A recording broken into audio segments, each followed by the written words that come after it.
not talking about that. Both teams are ready. All right. So after this, we will invite both teams coming up on stage for their best of 5 Let's go. elimination match.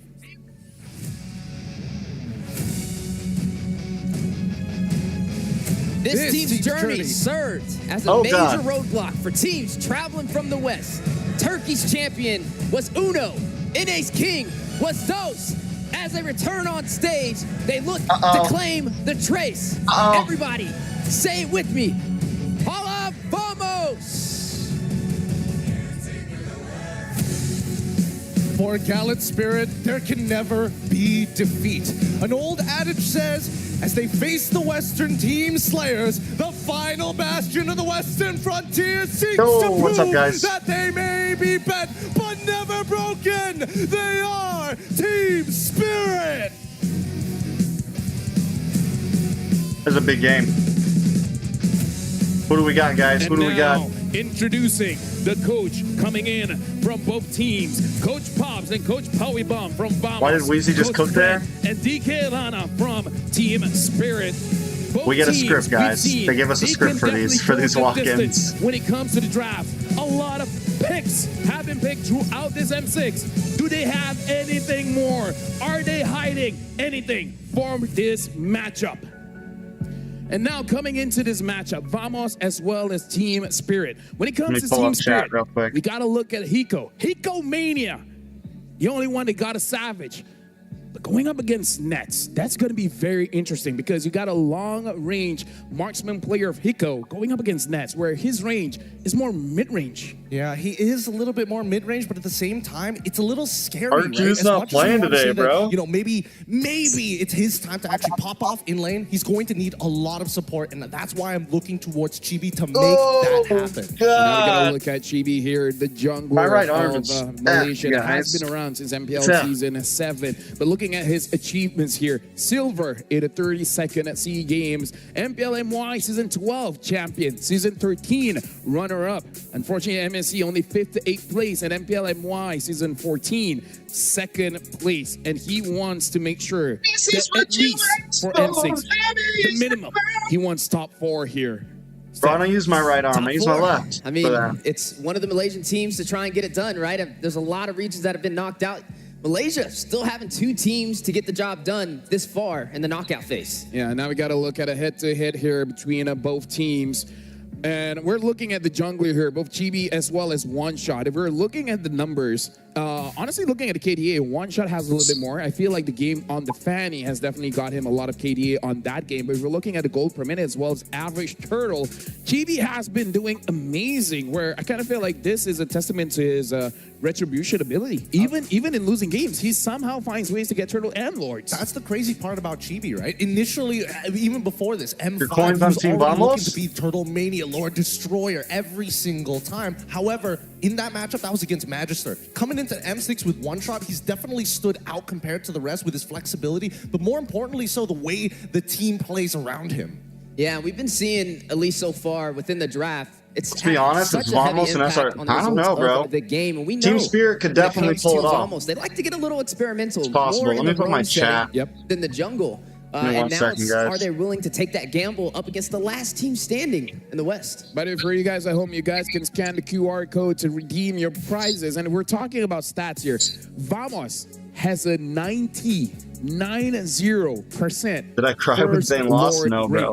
Out of all their games, 9 out of 10 times, Vamos is the first to secure the Lord, and 70% first turret rate as well. So looking at the objectives, Vamos honestly has been looking amazing, and now we're jumping into the drafting phase between Team Spirit going up against Team Vamos. Actually, this is the game where you may experiment a little bit, but a reminder, man, this is where you set the tempo. This is where you set your momentum. Vamos, first pick. Team Spirit, second pick. It looks like Vamos, they bet on the Fanny, the Louis, as well as Bruno's the open, Studio open. Betting on the Jushin, as well as Joy open. So far, we've been seeing a bit of a turnaround when it comes down to blue side and red side from Swiss stage, from the wild card, even with a slight increase in red side win. Second pick for those who don't know. And most of the time, it just comes down to no matter what. Red side's been strong, man. Unless it is Suyo coming in from blue side, there is so much counter interaction. So much counterplay on both You sides. also get to see heroes like the Cho may walk in there, could be flex, it's a safety option. They ban the Bruno? We know when it comes to the gold laners, especially ban the Nets, he likes to Phobius. play a little bit closer. So compared throwaway to, ban, Team Spirit's Hiko, you the young give up prodigy. the Suyo is Bruno. open, Bruno is open as well. And so far, if I'm not mistaken, Hiko is the only gold laner that has not used the Bruno, even when it's open. So that's also an interesting point to talk about here. And Vamos, again, Net's specialty isn't really long-range marksmen like the Bruno. He does like the carry, the Harif. Does Vamos go for the like a fighter FNOP play in we first say pick that he Joy? plays at a fighter kind of range, but Bruno really excels in I don't those like moments to Suyo clutch it first out. pick Because anymore. Again, if we're talking about heroes who can have sudden bursts of HP regeneration, in this case, Lifesteal, Bruno Take the usually Bruno. follows that lane. So they're going to first pick it this And time around. then They're you not don't going really to need experiment it and deny it off to of Hiko. I would jungle only assume pick here, that now exactly. You TS, definitely they're don't gonna be need a looking to jungle kinda pick set up for here. a Beatrix comp, maybe a Because Granger. Shredrin's Hey, still you know what, open. Listening to the crowd, I Whether think they pick approve of this pick, Suyo, Steph Weezy. I think they do too, and for Joy, good reason, right? whatever, Bruno's you just always been have very counterplay. effective so far in M6, but there's been some answers. Some teams choose to ban it out, others choose to work around it. We've Maybe seen you go the for Andrew Cho Lee come out Hylos? in the past. We've seen other things like the Granger to Or possibly pick up, counter out, or even the Yves, Beatrix. So there's still some Cho. options on the table to be able to give Nets a little bit of a harder time. But it's interesting seeing Nets run on this Bruno, right? It's a little bit further, especially when you get that malefic gun to be able to work in his favor. Can definitely be a challenge in the gold lane. I do think there's a bit of a relationship down, here, right? Because now that we kind of know where Vamos is leaning in towards that gold lane, we can expect a couple of things from a Team Spirit. Number one, the Beatrix and as well as the Ranger. It doesn't have to come out now, so I want to see how they want to build around that. And Matilda and as well as Suyo. Matilda Suyo. I really don't like the I really don't like the Suyo up front anymore. There's two good junglers here. Joy is beats good it now. against the Suyo, but At least if you're Frederick is even good for now, the don't get me Bruno. wrong. Frederick can defend The the Bruno Suyo in scales very really well, sticky situations. but as When you have long as the Frederick, team you're plays allowed right to give and your some junglers are of to equal the level, other carries of your team. by mid-game, the now Joy beats the Matilda Suyo. as well. And Steph, we see you mentioned both the Beatrix as well as the Granger, and arguably that's one of Hiko's best heroes.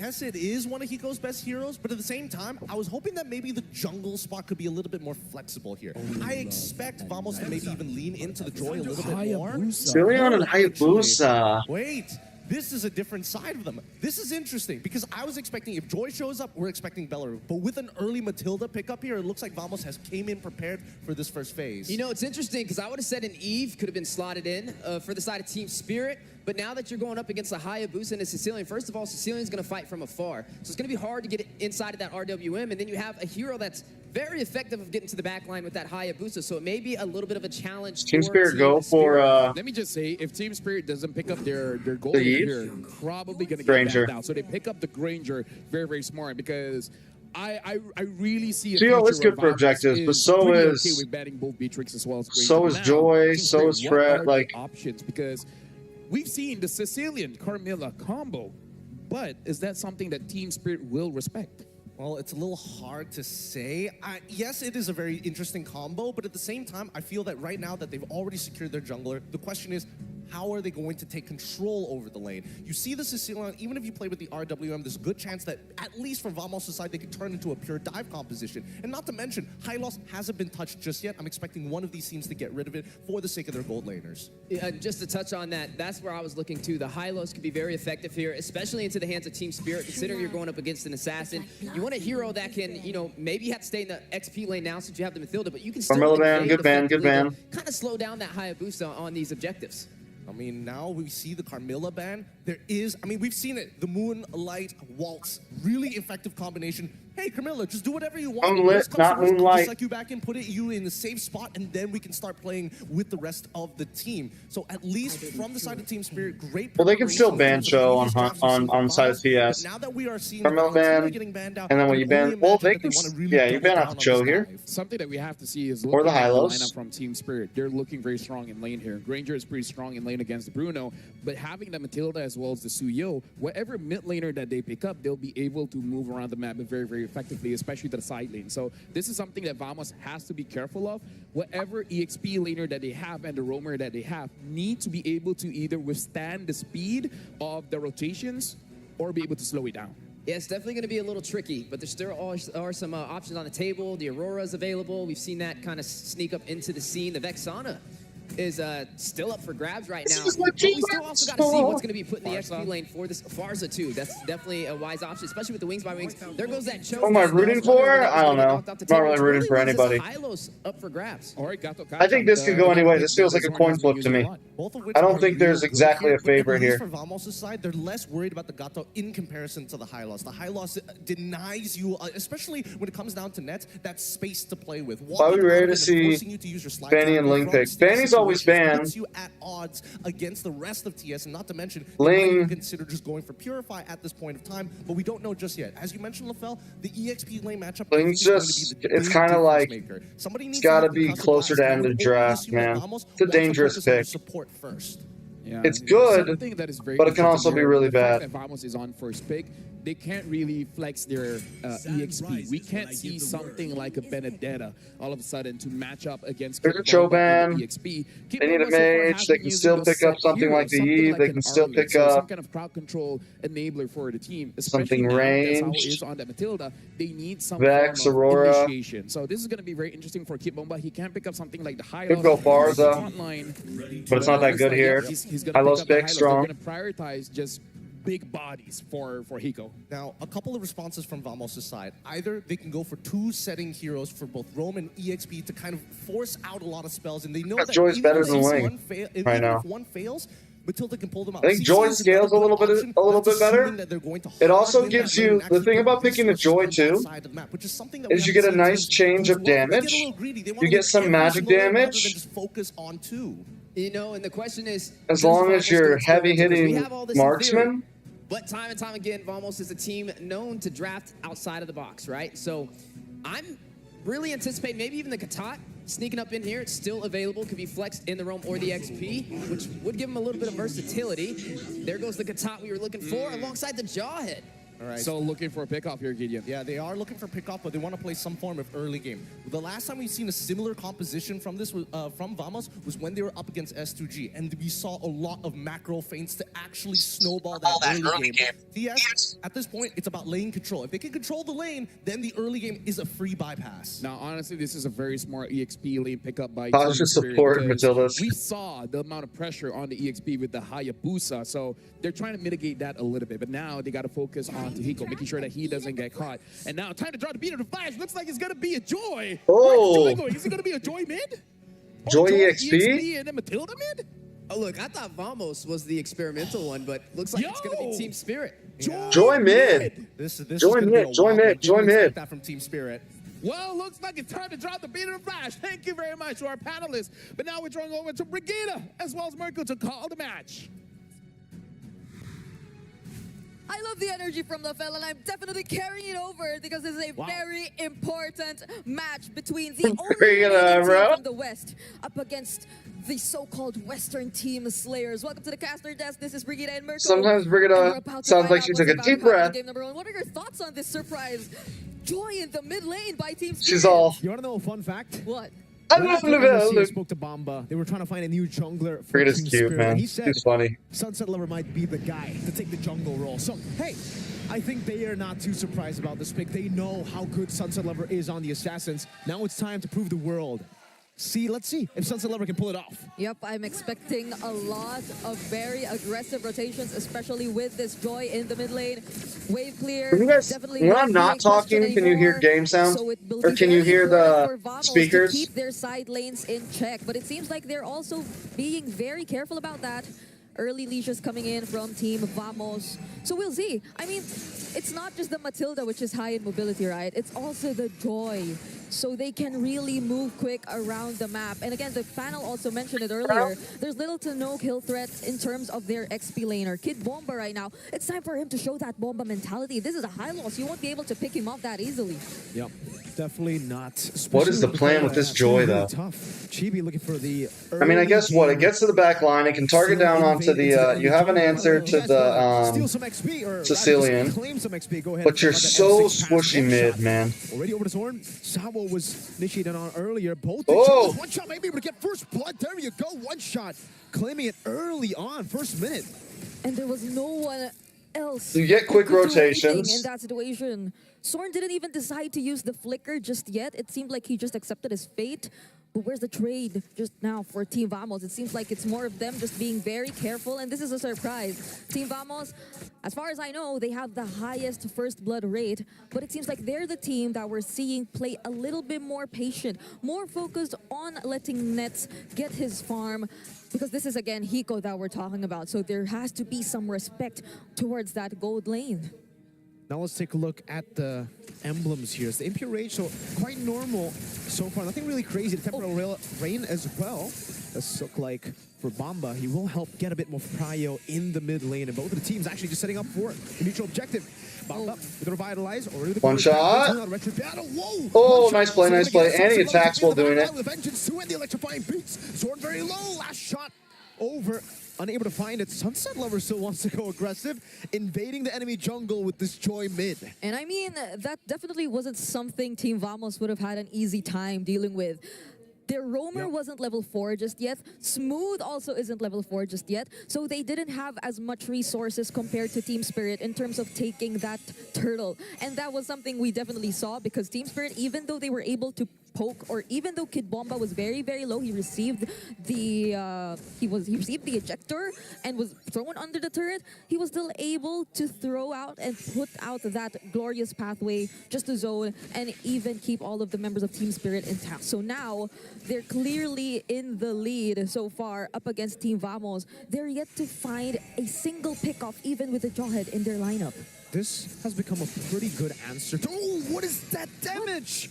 That was just a soul severed. Yeah, I don't know about this. All right. That Hayabusa is kind of sussy, guys. The Hayabusa is a little sussy. They're scaling to that mid-game power spike really well, and it's exactly how Gideon put it. If Team Spirit can actually win in the individual lanes and translate it over to neutral, I feel like the only thing the Hayabusa will be good for is objectives. Usually it's okay for the composition with Sicilian to be behind here. But the fact that Spirit have so much dive and there's no real response if Sunset Lover jumps in because of the Vengeance, it'll be very difficult. Unstoppable force, one shot just blinks Nice timing, nice timing. An ult baited out. Yeah, and that's also perhaps why Team Vamos, they feel a little bit limited in terms of the movement that they can do, because who would have thought that they'd have to go up against the Joy in the mid lane matchup? Like, probably even Warlord didn't think. He would have just probably played it very, very safe, but that's the ejector. It's only on to Bamba, though. Sanguine Claws will catch him. That's the full chain CC.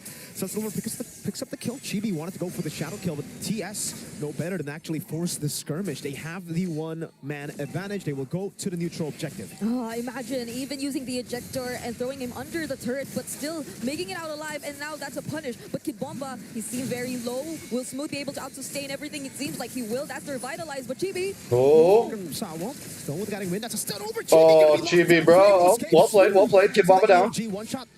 It's very low. Vamos will not continue the chase. They got the kill. That's a pickoff, and now they will look towards the neutral objective. Full control now for Team Vamos. That felt like Sorn just accepting all of these early kills onto him for the sake of Team Spirit showing themselves up, and Team Vamos finding a way to reset and work around all of the positionings from the members of Team Spirit. But still, that's a Blade Surge going in. Oh! Hold on, one shot down. She'll be able to get a kill. That's big for Vamos. They didn't expect 3 members to be in that push. No, yeah, Vamos' comp definitely, it's like, we're pushing. We don't have a big early game spike. Way to actually anticipate and deal with all these aggression coming in from But mid to late will look very good. 5 minutes, we've seen him just keep You have on Warlord, using you have Nets, so you have the Sicilian, plus you have a Bruno. That he finds. But then now they have to acknowledge that Team Vamos, especially if they were able to pull out. But Team Spirit should hit a really good, like, First Lord. They should have a really nice spike. And I mean, for the past few minutes, they've like, been their so damage is going to be making pretty sure that crazy, Lane because doesn't you got the lose in Suyo, lane. plus you have a He's Joy. definitely confident in terms of the damage he's probably able to put out right now, but man, we've been seeing a lot of action here in this mid-river side. I mean, it's almost as if the rotations aren't really happening. It's focused on the mid lane. You can see one shot there trying to read Chibi's movement too. He has to be careful here. If he stays too long, Chibi and Zorn can actually threaten him with a kill. Chibi going back into the bottom lane. One shot trying to just steal a few of these camps. Zorn doing a good job at delaying it, at least for a bit. Have you guys noticed this rotation that a lot of teams have been doing? It's been a really common rotation. They'll send jungler, And they'll have the XP laner sit mid or even up top, and then just have a jungler farm jungle and the XP lane. And then even here, right? Kid Bomba's up top, but look at Sunset Lover. Sunset Lover's farming the XP. They'll use the XP in other places on the map, and they'll have and this is even like right after 5 minutes they'll start doing it. Sunset Lover was ejected towards Warlord. Still becomes a kill, but 2 members are down there. Spirit with control over the turtle. Chibi wanting to go for the retribution here. Smooth needs to get that unblockable. Wants to jump in. Still with skill 1 shot. That's the shadow kill onto the back. Now jumping back again. Chibi's retribution cannot lose. Bomba with the stun. Chibi's got a great retry, man. Vitalized too. That's able to dodge away from that skill 1 stun. A great retry. Hiko gonna be caught as well. Now it's gonna be the quad shadow. Oh, Hiko down. Chibi's popping off. Fallen Tower down, and it's a win for Vamos. And when it comes to sustaining the team fights and prolonging everything else, Team Vamos, it seems like they're well equipped to do just that. Oh, the ejector misses. Oh, what are you doing, Sunset? Able to clear the lane because it seems like he will be what was that, bro? by Team Vamos, and they have their Sunset, what was that, bro? You're better than that, bro. 1v5 even earlier. Sunset Lover. You're better than that. He's got to respect Vamos, man. I mean, at this point, Vamos have damage to actually deal with Sunset Lover. When you don't have the vengeance, you're very, very vulnerable. Chibi as well, just always threatening Hiko here. Rotating, showing up, forcing Hiko to fall back a bit. And we can see that Vamos have actually taken control of the mid game. Yep. Right now, they want, or Team Spirit, they also want to get the trades for themselves. That's a circling eagle being used onto Zorn, but oh, be able to cancel it. One shot able to take Zorn. Eagle looking for plays. A little bit of damage on Assume. Doesn't care. He gets tickled by the Rhapsody damage. Man, if Team Spirit decide to play it all together as well, if they go in all 5, you can't expect Team Vamos to find it that easy to position themselves, especially with Sunset Lover constantly on the lookout for disrupting these team fights, and them just being so confident to take out Sword, who is equally confident in just standing in front of all the members of Team Spirit. But this is a different story we're seeing right now. They're more on the 5-man rotations, so from the bottom lane all the way to the top. And another thing that we really have to take into account is how, despite all the focus that Team Vamos has put towards the gold lane, Hiko's still leading in gold. He's still well protected. I mean, this is the Matilda that we're talking about. So for this Lord that we're looking at, it will definitely be a very important fight for either of these teams to eventually gain the map control that they've been looking for since the, I don't know, 5-minute mark, where nothing nearly seems to be happening just yet. 9 minutes in, and we're basically still equal. There's really no lead here. The 1,000 gold lead for Vamos is great and all, but it's still very easily swung back in favor of. Oh, Bomba opening up. Getting the stun over to Chibi. Yo, change CC! Zorn left him, and Chibi got one shot by 1 shot. Spirit now gotta back away. They have to respect this. Chibi's down, and Team Spirit can just reset and go for the Lord. I mean, that was a great idea, right? Zorn and Chibi together in that particular brush. Probably they could have went for the sandwich play. Heard Awful was bugged. Team Spirit had decided to we heard that too. It might be why no one's playing it. It was a different story. They decided to check. Why no one's really been playing it that much, because I mean, we see it, but it's not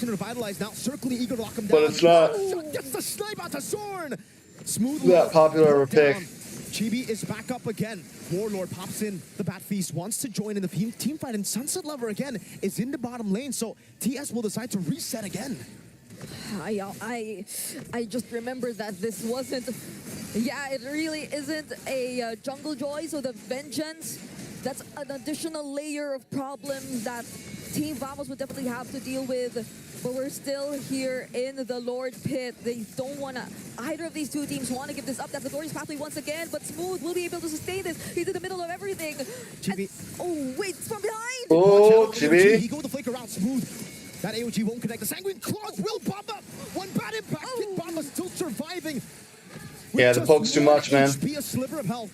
Poke is too much. Is going down quick, but he claims the Lord for Vamos.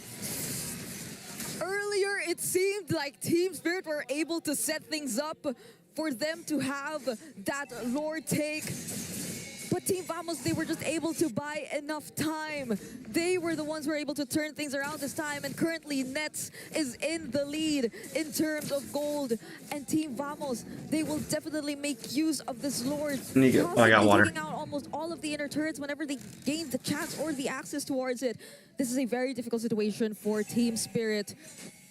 The sustain that Team Vamos has in their hands and the lack of burst damage that Team Spirit has as of now, it seems like it's starting to become a problem. Tier 2, number 1, down below, taken out. And you can see the Endless Bruno, like, is he building the Endless? That's a good question. He does have mana. I don't think he's building the Endless. Zorn walking up, now stunned up. That's a double stun from Bomba and one shot, but it is just Zorn. He can take that. One shot again with the arrow. It will be TS allocating most of their resources into the bottom lane. A full dive. One shot caught on the AOG. Now that's a taunt as well. Good revitalize from Bomba, but that's going to be a turret taken down. Sunset Lover walking back and forth now in the midst of it all. Oh, and the electrifying beam. Sunset's trying. God damn. Now it's a killing spree. Hiko gunning them down. Sunset with a triple. One shot with a double. Team Spirit had wiped. First Lord Spike, bro. The definition of punish and timing proven to us by Team Spirit. Wait. There's no way. They're looking for the end. There's a big wave in the bottom lane. TS, they're going for the gamble. Wait a minute. They got minions. They got minions. Spawn. Team Spirit in the mid lane. Oh, wait. They're already on the base turret. Oh, wait. Is this it? Are they actually going for the end? No one's going home. The minions spawned in their base and they're They might be able to do it. Oh, yeah. Oh, yeah. Oh, yeah.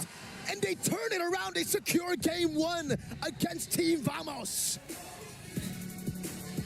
What an unexpected Well done, turn boys. for Team Spirit.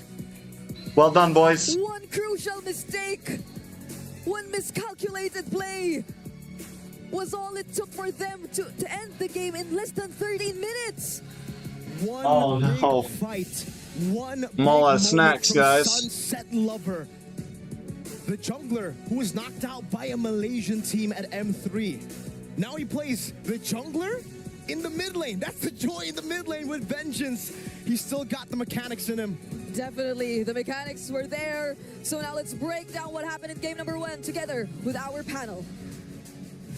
Thank you very much. And that's what happens. This is the life of a Mobile Legends player now.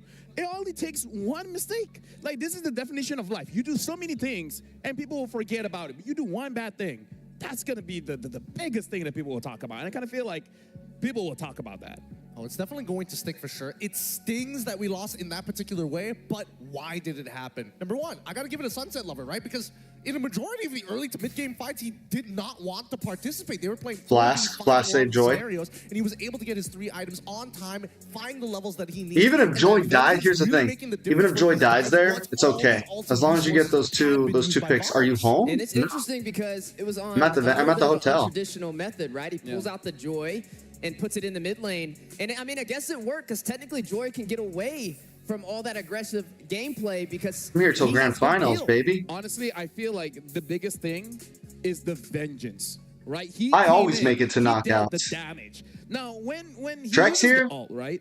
The electrifying He always beast, makes it to knockout there's some, stage. magic resist as well. It's Can't armor, speak for but some you others get out vengeance there, on top of but that Trex as well, here, and you have some we return always- damage. I'm We just- saw the hesitation Shit. from Nets to keep on hitting. Boone asked me, he was like, yo, are you staying? He's like, oh yeah, you're a caster. And I went, yeah, bro, I always make it to knockouts. And he's like, ah, that was funny. Nets was like, I don't know if I want to keep on going. I think he learned his lesson after that very first Lord interaction. You saw him hitting away at Sunset Lover. He put himself down to a quarter of his HP, and then he had to tap out. It's like, I gotta hit. I'm sorry, GB. I gotta hit your purple. If I don't, I'm gonna die. I need the crits. I need this Haas. I'm sure Zane will stream. He's probably just, you know, is the fact that if breaking. can close the distance between He's hanging him out. and Warlord, you lose so much damage off of the tip of the bat impact. Maybe And he's eating also, some credit food, to Sawa, right? you On this know, midfielder, just keeping the team alive, giving them the living additional life for a shielding. little bit. And another way for Sunset Give him a Lover couple to block days. if he needed some help when getting very low. Yeah, I would say the critical point is definitely Sunset Lover there, especially with the Vengeance. And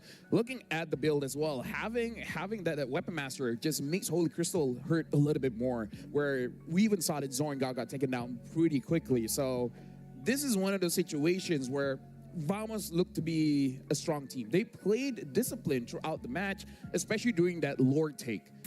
But then they just I guess they didn't. Guys, I've been binge watching Arcane. Yet. Finished the first season. Watched the first episode of the second season. With the vengeance.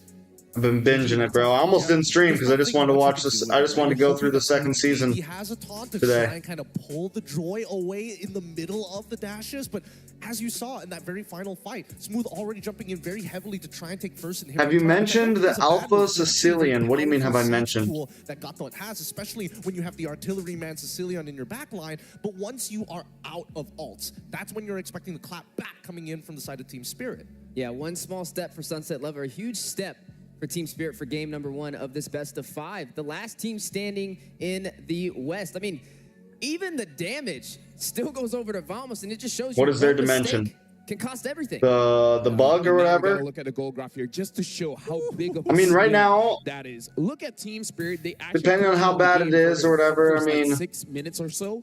But then Vamos was able to take the lead, and more importantly, they players if players feel like it's bad, they aren't picking it. Up until the last moment. If it's that bad, or they're finding a way to work around it. They were 2,200. Currently, the only person that we've seen have trouble with it was Zane. Down, and then the game ended.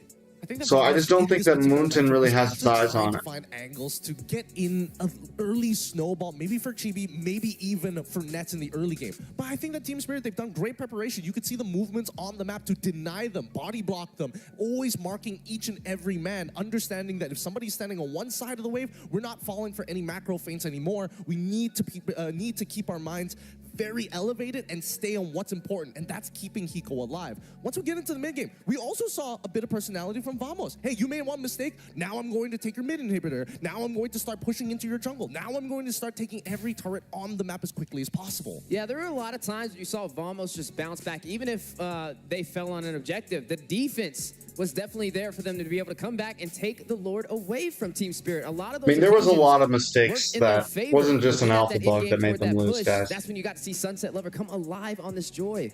And now we gotta drop to the beat of the flash, where we're gonna look at the MVP for this game, and I feel like it's gonna you had the mispick in game 2 against Falcon, where they let glue through. You had, if you want to see, I mean, it was a lot, man. That's play of the day material for you. It's so good. It was so very top 4 very predictions. Build, right? We know that his emblem was my weapon master, but he doubled down on getting not only a holy crystal, but even the blood wings. And it's important to understand that with this, I mean, it's emblem, you're multiplying FNOP, Liquid ID. But he's not just greeting out. He's not like, oh, I want to get a lightning charge. I want to get the extra movement speed. I don't want to cut through with a holy glaive. No. At this point, it kind of feels like FNOP, Liquid ID, Falcon, RQ. Hey, I need to reduce your healing first before I can. But we'll see if yeah, then he runs the Temple Rain as well, right? So when he uses that ultimate, that electrifying beats, it is very. I do also believe that it's very possible even more damage, and that really well the hero that gets up close and personal. Yeah, like we can definitely Team see Spirit, SRG. If I die, as long as I take someone with me. Maybe Vamos could steal one of those spots. One shot just clean up. We're gonna look at the highlights here, and I gotta say, this is a good way to start game number 1, where you really can't expect anything, because if you're looking at the game, it starts off with Team Spirit doing well, and Vamos, you know, they were able to recover the lead and then just lose it at the end. Yeah, I mean, we also have to talk about the full composition coming in from Team Spirit, right? How does all these heroes interact with each other? I would say, yes, it does look a little bit like a dive composition. It's pretty good at diving overall. But the beauty of it is how they run them down. Look, the inhibitor breaks at this point, and once the Glorious Pathway is through, that's when you're waiting for Sunset Lover to jump into that line. Oh, I just saw a mistake. Yeah, they forced themselves into a choke point, and even worse yet, even Hiko was able to get free death. Sunset Lover picks up blood wings too. The rest of Spirit to catch up. Did he juggle that? Mistake. Was it the ejector? Yeah, like he wanted to eject the Joy, but he ejected Nets. Oh, yeah. So Zoran, instead of tossing the Joy, he accidentally tossed the Bruno. I mean, it's a double-edged sword. Yeah, if he threw the Joy up, they would have won the fight. But he actually threw the Bruno. Can't you? I don't understand why. I feel like we're gonna have to. Why players don't buy the? Can't you buy the potion or whatever that makes it so Jawhead can't throw you if you're an ally? It's completely on top of Nets. it's really a coin toss, right? Like it could literally hit anyone unless Nets buys the potion to make sure that he doesn't. Yeah, there's the potion. I don't understand why they don't do that. Yeah, that's why. When they're walking off the stage, it's not like like I feel like really disappointed. It's like, all right, we the small percentage of value that you get out of Jawhead tossing you to maybe save you. Yeah, I feel like it was. Yeah, I get it that Jaw can save you. I know that. Wrong answers for but it feels like the risk reward is too much, bro. But it wasn't a one-sided. It feels like the risk reward is way too much. I'm okay with the way the draft landed for both sides. Yeah, so one thing that we have to say, they got to be careful here. They want to make sure that they don't get tilted because losing in that kind of way kind of messes with you. But something that we got to talk about. Who am I rooting for since BTK is out? I'm rooting for a best-of-7 grand finals. Performance with ROG Phone 9 Pro mobile. That's who I'm rooting for. High power. Give me great MLBB. And this is how you use a Joy Mid, right? Get yourself an ROG phone so that you can drop to the beat of the flash. But to let you guys know as well, from the 18th of November all the way to the 29th. You can hero lock for ejector? Oh, probably. Join the draw for a chance to win Claude's new epic skin, Challenges Flare, and Beatrix's new M4 epic skin, Lightseeker, which I personally tried out. I haven't gotten it yet. I have no idea how Husky got both of them, but it is what it is. Don't miss out this rare opportunity. It's still just M4 exclusive and M4 it's Prime just a lot. Returning for a limited time. With my luck, I don't think I'm gonna get in it. a tight situation. It feels like it's too easy to screw up. We've seen it happen now a few times. I feel like because a new optimized game has come also by MLBB, Magic Chess Go, a multiplayer strategy game now soft launched in both Malaysia as well as Singapore. Mr. Wiesman on the desk with LaFell and Gideon. He's practically a Malaysian at this point. If you're not a big Joy player, take your time and really focus on your compositions. In one day, he's practically a Malaysian at this point. It's an amazing game. It's an amazing game, and like you said, it's optimized. It didn't really use a lot of battery. With just one single charge, I played like 16 games. What? On one charge. 16 games. 16 games, and I've been top 4 in every single time, by the way. So just saying. That's a fair point. It is 60 FPS as well. I'm surprised that it's optimized too. That is a machine in a beautiful game as well, and I'm definitely gonna have to try and maybe get some tips and tricks from you.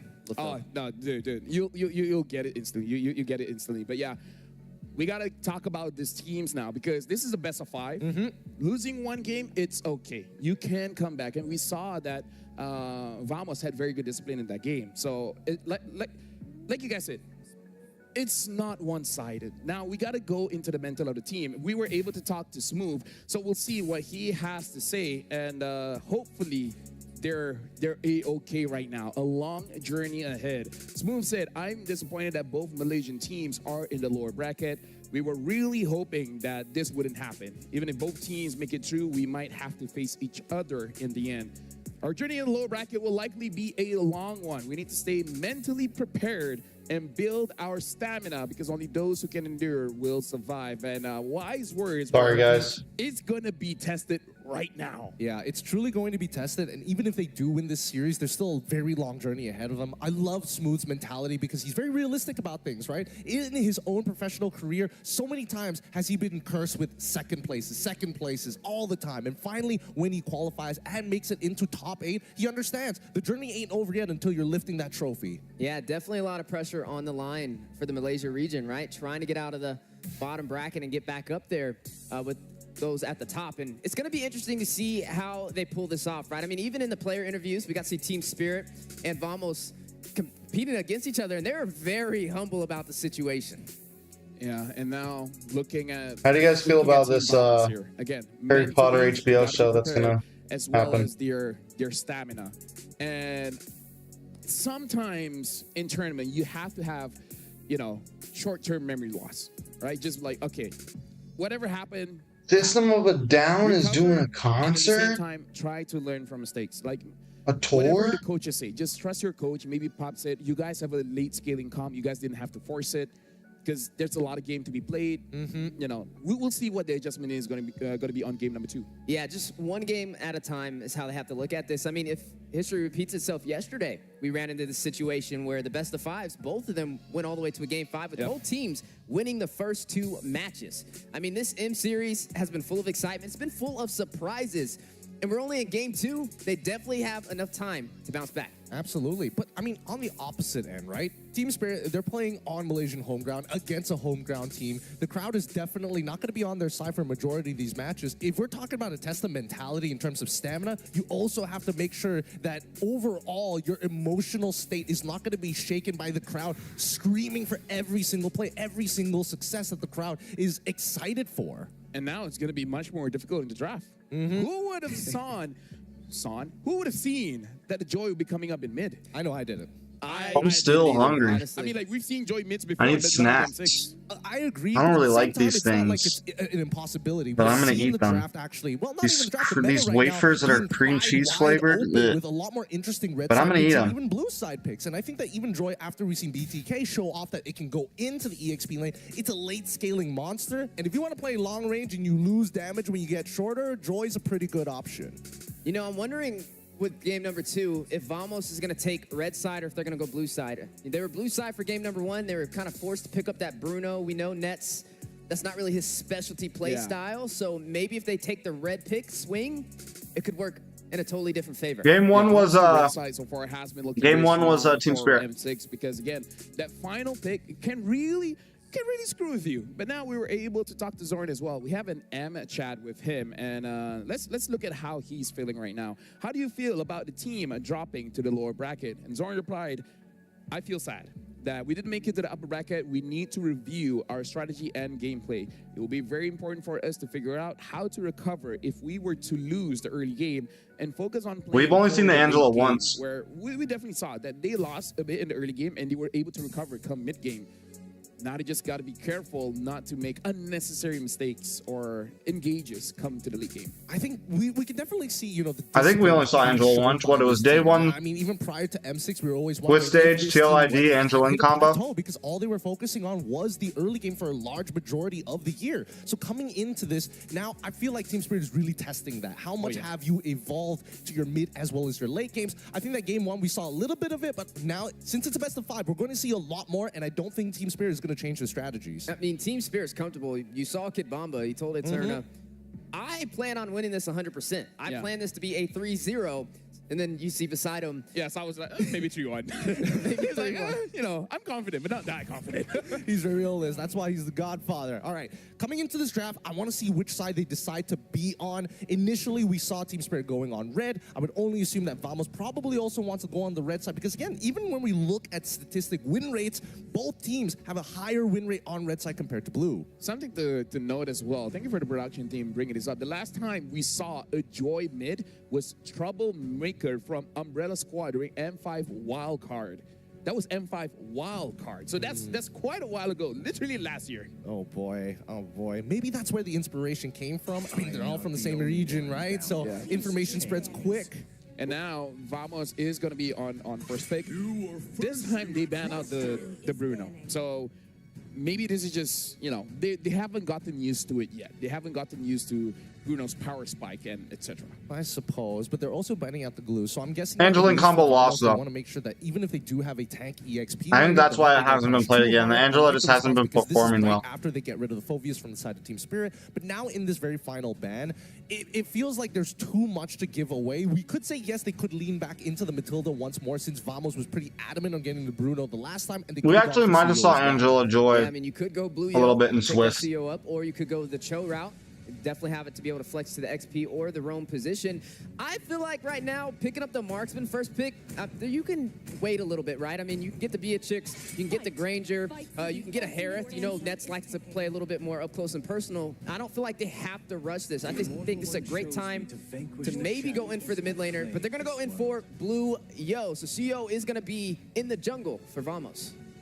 Maybe it's to make one shot a little less comfortable. I mean, he was technically, in terms of clear speed, doing a much better job at clearing his camps in comparison to GB on a Hayabusa, but that's just the nature of the hero. Sawo's 62nd game in M Series. This will be Sawo's 62nd game. I think he has the most assists. M Series, just M Series. It's his 62nd game in just M series. You know what's the wildest part? I've watched all 62 games. I have seen every single one of those games, whether on the desk or off the desk, just watching the M series in all of the games. He's heavily decorated. I mean, the only M series that we did not see him in was M4. So, yeah, there's a lot of legacy, there's a lot of history to kind of talk about between both of these teams. Vamos, Team Spirit, formerly Homeboys, there's Volts, and now here they are again on the grand stage to fight it out again. As you are going to see that Mathilda picked up with the Hylos. They're going to go ahead and show some of these cards early. Team Spirit, they might pick up the Granger as well because they banned out the Hilda. Hilda has been good, making sure that Granger stays far away from the team fight, but without that Hilda, he's going to be free hitting. India's having their first LAN event.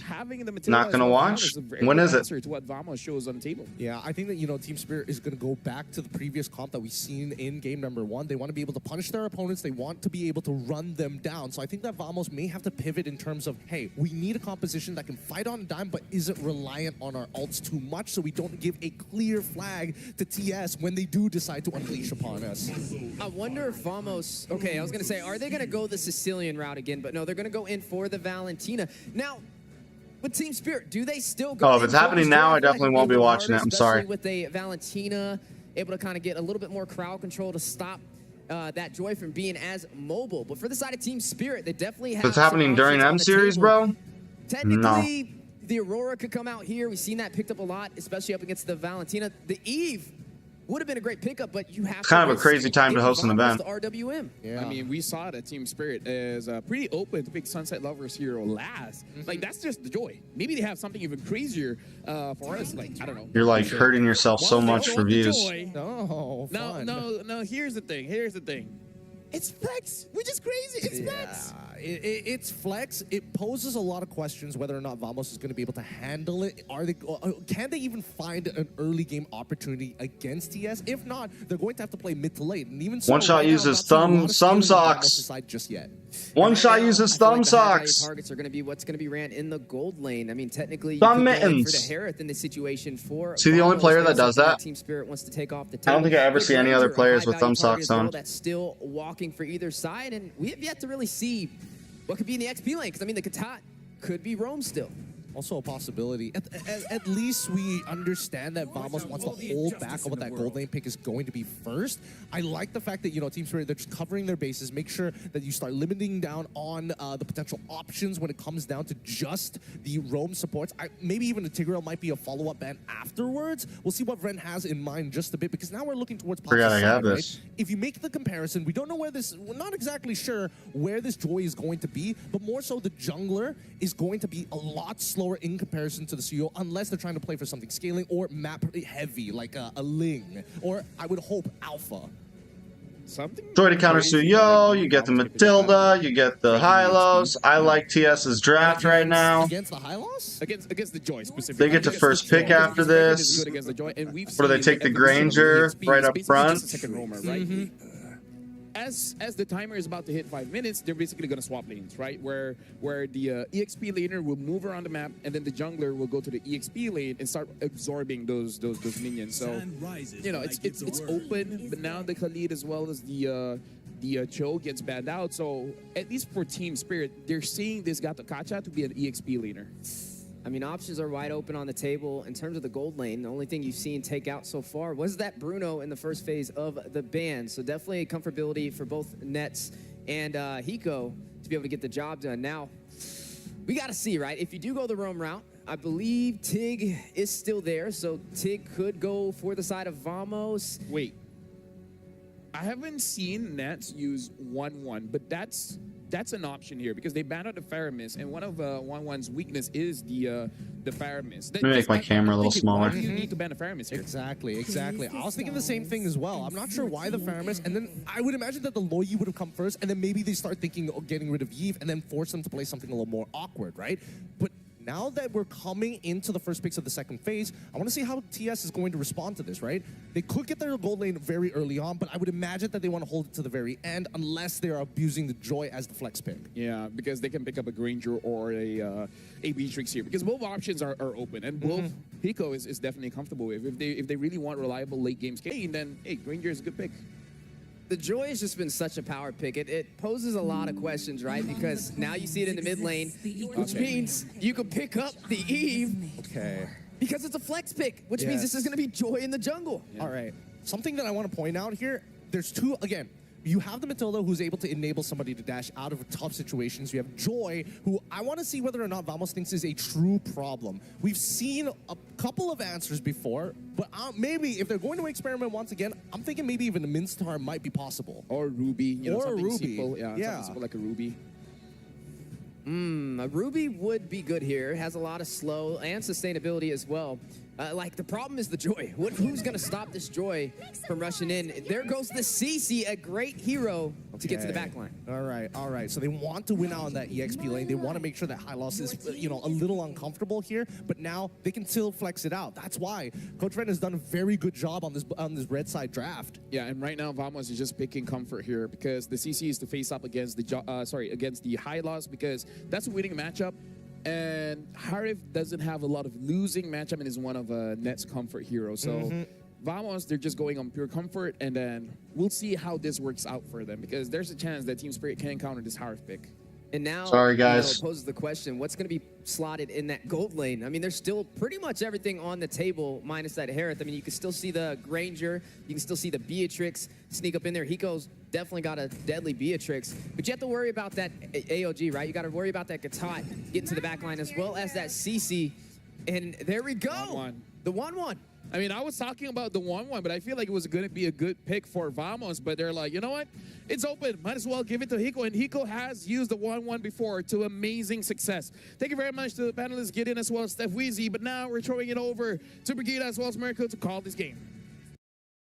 Oh no! Thank you so much to our panelists. Sorry guys, there's the debate on whether I think we're heading into this match with yet another they always surprise call, from Team like, Spirit. they Coach always use Jen is feeling graphics it and today. then He's been showing us player some and then unique other grabs castles and since day stuff, number 1. So we'll see how call Vamos Team will Spirit respond a to this, West because if it's just a team, matter of comfort, which I makes think zero they're very sense at much all, comfortable again with their because they're lineup. not a Western Technically, team. Ren is the defending champion, right? He was the M5 world champ, so he's a defending Like, coach. yes, world maybe they're champion west here of at the Southeast M6 World Asia, but Championship. it's an And you can definitely see the international experience here. event. I was thinking maybe something like a And on an Clancy Cole international and double down scale, front to back with the EECA but is they go not for a the Western 1-1, so team. extra It's aggressive. Eastern Europe Say one shot wants to go and in, Central one shot Asia. do that. If they want to come They're back, actually more of an the other one Asian can do team that than too. they are I a mean, Western they team. didn't really decide to go for They're a safe north. option, Yeah, right? I Even always the say Ranger, in north. terms of range, if we're talking about range, those They're are some North of the options Asia, that they can potentially Eastern pick up, Europe. but they really wanted to go for the aggressive plays. So we'll see if that will really happen in this game. Because Whenever you use the they term should have the learned their West, lesson. Team Spirit is like really East a versus very West, methodical team, it is a very always patient team, the so they America. cannot Like the afford to West go is all normally out considered and like make the same Americas. mistakes once again. So still South America, North America, because we're seeing it those right are now always considered from like Zorn, Western regions. but Team Spirit, they really know how to play around this. But wait, what? Warlord in the EXP lane? Oh, both of the mid laners are in the EXP lane. It's a full lane swap done by Spirit and Vamos. I think maybe it's because I think Team Spirit initiated this, right? Because there's no way Vamos wanted the mid lane to be where CC would be. He wanted CC to go lane up against Bamba, but because it's such a bad matchup for the high-lows, they decide to lane swap over to the mid lane to give Bamba a better Whoa. phase. So And up Sunset top, Lover in the basically XP set lane. by Valentina. It'll go as is. Great setup too, by the way, for a skirmish. Zorn gets in the taunt. One shot still able to dash back and forth. Oh my goodness, One shot down. Smooth with the yo-yos. Even with Bamba and Sawo to provide sustain, it was not enough. Even with the revitalize, even with all that, Team Vamos, this is clearly the type of early game that they want to play, and it's something you would expect with the CC in the mid lane.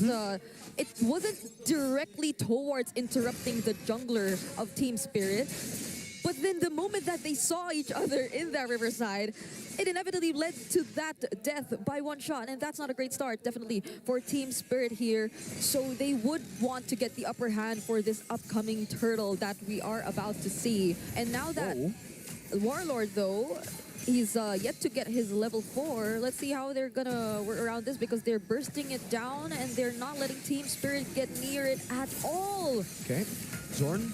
Oh, Zorn low. One shot able to get the kill.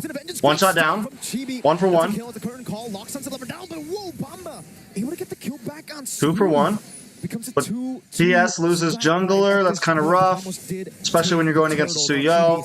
trying to go for this invade. You guys have to understand too, the Joy can beat the Suyo, And I mean, but not in the they're first trying few to minutes. At least play it safe, but still get Joy some needs sort of mid game. against Team Vamos, even despite all that. And I feel like they wouldn't really want to mind their goal lane. Joy needs as mid of game, now, man. But this isn't quite the best possible scenario for Hiko if we're just going to base it in terms of the matchup. But we've seen a similar scenario for Hiko even in game number 1. Regardless One of shot's what being a kind little of too matchup you aggressive put on it the against, first few regardless of minutes. the amount of focus you put towards the gold lane, Hiko will just be able to maintain that lane and stay stable throughout the entirety of the game until the moment that you will need him. But Team Vamos, will they proceed with the aggression this time around? Will they want to go for the invades? Because as we're seeing it right now, we're back to the usual laning. And both side lanes of Team Vamos are having a relatively good time. It's a very good time for Vamos right now. The Harith winning in the lane, up top 2. CC, that one is the lane we kind of predicted to actually go in favor of Vamos. But even in the jungle, Chibi out farming one shot after getting that kill smooth early. It does look like Chibi is just very, very comfortable. Oh, certainly Eagle over to Warlord. It's going to be the one shot with the electrifying beats as well. No real kill threat as of right now, though. Both teams are able to disengage whenever, and one shot, they just bounce away. Chibi stealing it away. Oh, Eco getting punished. The thing about the Joy too is it's one of the only things that can keep up with rotations. It's a yo-yo battle. Bomba will just accept some of that damage. Any other jungler there gets topped by Seeing CEO. what we were all expecting to happen, but this is space for Team Vamos. Oh, God. Spotted by Chibi. What a read by Chibi! And that sets up perfectly for the next neutral objective. It spawns in right as GG's. Chico died. That should be free. If Vamos loses this, they're throwing hard, no bro. one else is probably going to attempt to contest this turtle, knowing that even all the side lanes. Your gold laner's eating good, your jungler's eating good. It's only just Team Spirit's jungler's not eating good, and Team Spirit's gold laner's not eating good. Literally, the carries on both sides are the exact opposite. One shot still has the retribution, but so does Chibi. And the skirmish is really happening. Oh, they take it away. That's the combo. The arrow into the retribution. Great usage of the arrow to get a bit more HP to secure it. One shot will use the retribution on to another camp. And right now, Vamos are leading just with the sheer amount of neutral objective control and farm speed. Does seem like Chibi, every time he gets the Suyo, by the way, he's a neutral objective god. Even when he was up against the Suyo in game number 1, he secured more neutral objectives than one shot. Yeah, and honestly, this is a great scenario for Team Vamos because even Nets is having a great time. Like, both of them, they're just really able to perform this early into the game, but the real world manipulation. Oh, Sunset Lover, he had to cancel, he had to cancel. Coming down, real world manipulation as well. There's AOG, Sunset Lover, flickering out from Chibi. Now it's Hiko looking for all the weakness points. That's just one more, but he is able to dash away. Now in the mid lane, it's a battle. One shot. Oh! Taken down by Smooth. Solo cut down by Chibi and splashed by Warlord. Vamos getting everything on the map. Bro, when CC gets free farm, CC hurts, bro. And Smooth just denying the rest GG's. of the members of Team Spirit from catching up, even being able to handle them all on his own. So that's an immense amount of pressure that's coming in from Team Vamos right now. I feel like for Team Spirit, they really want to play into the team fights. But Team Vamos, they're handling all the split-up fight skirmishes really, really well. And now they're slowly able to convert into objectives. They might want to go for the defense, and they will successfully do so. But the other turrets, they won't be able to save them anymore. They even need to, use out these retributions inside of their own jungle just to secure it. Chibi, the British pathway is placed down by Bomba. RWM as well. The AOG will catch Sunset Lover. Oh, the ton, and that's the chain CC that we saw from Spirit, and now we see from Vamos. Sunset Lover down. Vamos controlling this mid lane. They don't care about the turtle. They want to get more structures. Now they're the ones doing these 5-man aggressive plays towards Team Spirit. Imagine 6 minutes into the game, exposing one inhibitor turret already for Team Spirit, and they could barely touch Team Vamos' outer turrets. That's how that's the struggle that Team Spirit is actually facing right now. They can't do anything. Literally, even if they want to commit onto Smooth, there's a vengeance. He can sustain all day. And unfortunately for Spirit, we're just so far behind. That's a 6,000 gold deficit. Yeah, it's GG's. Vamos are going to 1-1. every 1-1, Paul. in this game. Yeah, and if you were Team Spirit, probably just really want to wait for that particular opening. But I'm liking how Sorn decides to time all of these Avatar of the Guardians, even Sunset Lover not having the best time just yet in this game. Look at that 2K gold lead in Net's hands compared to Hiko. That's a lot. Hiko only got his hands on the corrosion side, and imagine Net is probably looking to build his holy crystal. Yeah. That's a quick holy crystal if he gets it before the 8th minute mark. Yeah, Hereth is snowballing. One shot. Dashing forward, Chibi. Oh, they get the retribution, gets stunned down. Oh, Chibi, this might be a mistake. Strictly Eagle knocks him up. One shot gets the kill. Smooth the back line, looking for the flank. Will tie both of them up, but one shot on Hiko will get the help to revitalize to escape. So they get Chibi, but there's no shutdown. So Vamos are still chill with it. Yeah, and the second skill really helped a lot for Hiko to be able to find his way out of that curtain call. But this is a this is how you visually see the goal differences that are existing between Team Vamos and Team Spirit right now, even in terms of their junglers. Chibi, with all the objectives that they were able to secure with the 3 turtles that are in Team Vamos' hands right now, this is one shot. He's finding it very, very difficult to dive in, to look for the targets. Aside from the fact that they're very high in terms of mobility, I don't think at this point One Shot will want to go in alone. Like, Team Vamos, they're doing a really great job just trying to protect nets. And Team Spirit, Hiko, I don't think he has the liberty to actually just jump around and dance around Team Vamos, considering the amount of burst damage that they could probably throw out at him. And now it's all about the farming game for Spirit. For Vamos, they can just take it slow as they want. They can constantly just play in the side lanes. And I think even if they force out a team fight, they have the tools necessary. A 6 that, okay, there you that's go. a sign. That's literally the green light with the Holy Crystal to actually go for a fight if Spirit wants to contest. And yeah, there's absolutely No, Team Spirit can't contest this. They're smoked. Free neutral objective. Free Lord. 4 out of 4 neutral objectives. 3 turtles, 1 Lord for Chibi. And when you see Team Vamos spamming the recalls, or better yet, forming the letter V, that's the indicator that they're definitely in the lead, that they're really dominating the game.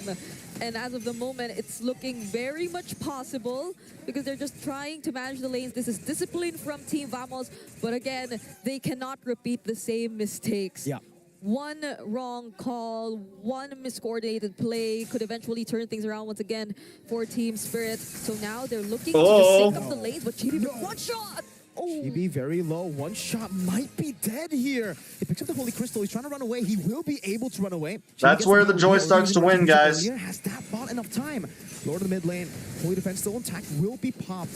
And the Lord will be cleared out. Whoa. One shot might have actually defended, helped Team Spirit defend from the first Lord. Yep.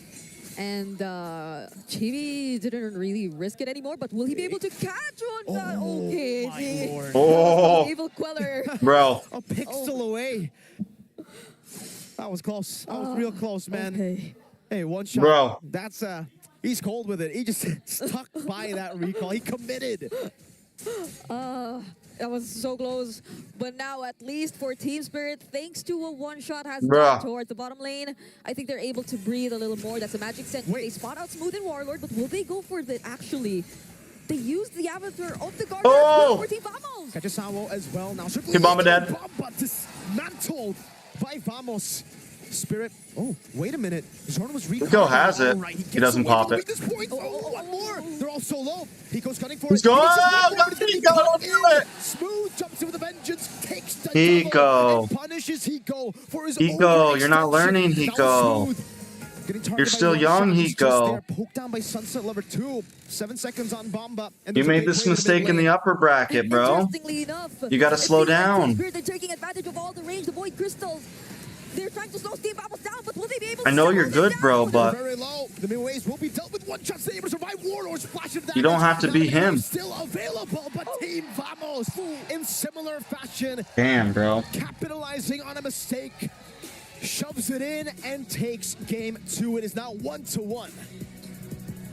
With just the glorious pathway down, Team Vamos' call was to proceed with the fight, and they need not wait for any other objective. Man, Hiko. They just forced their way through, and they equalize the series.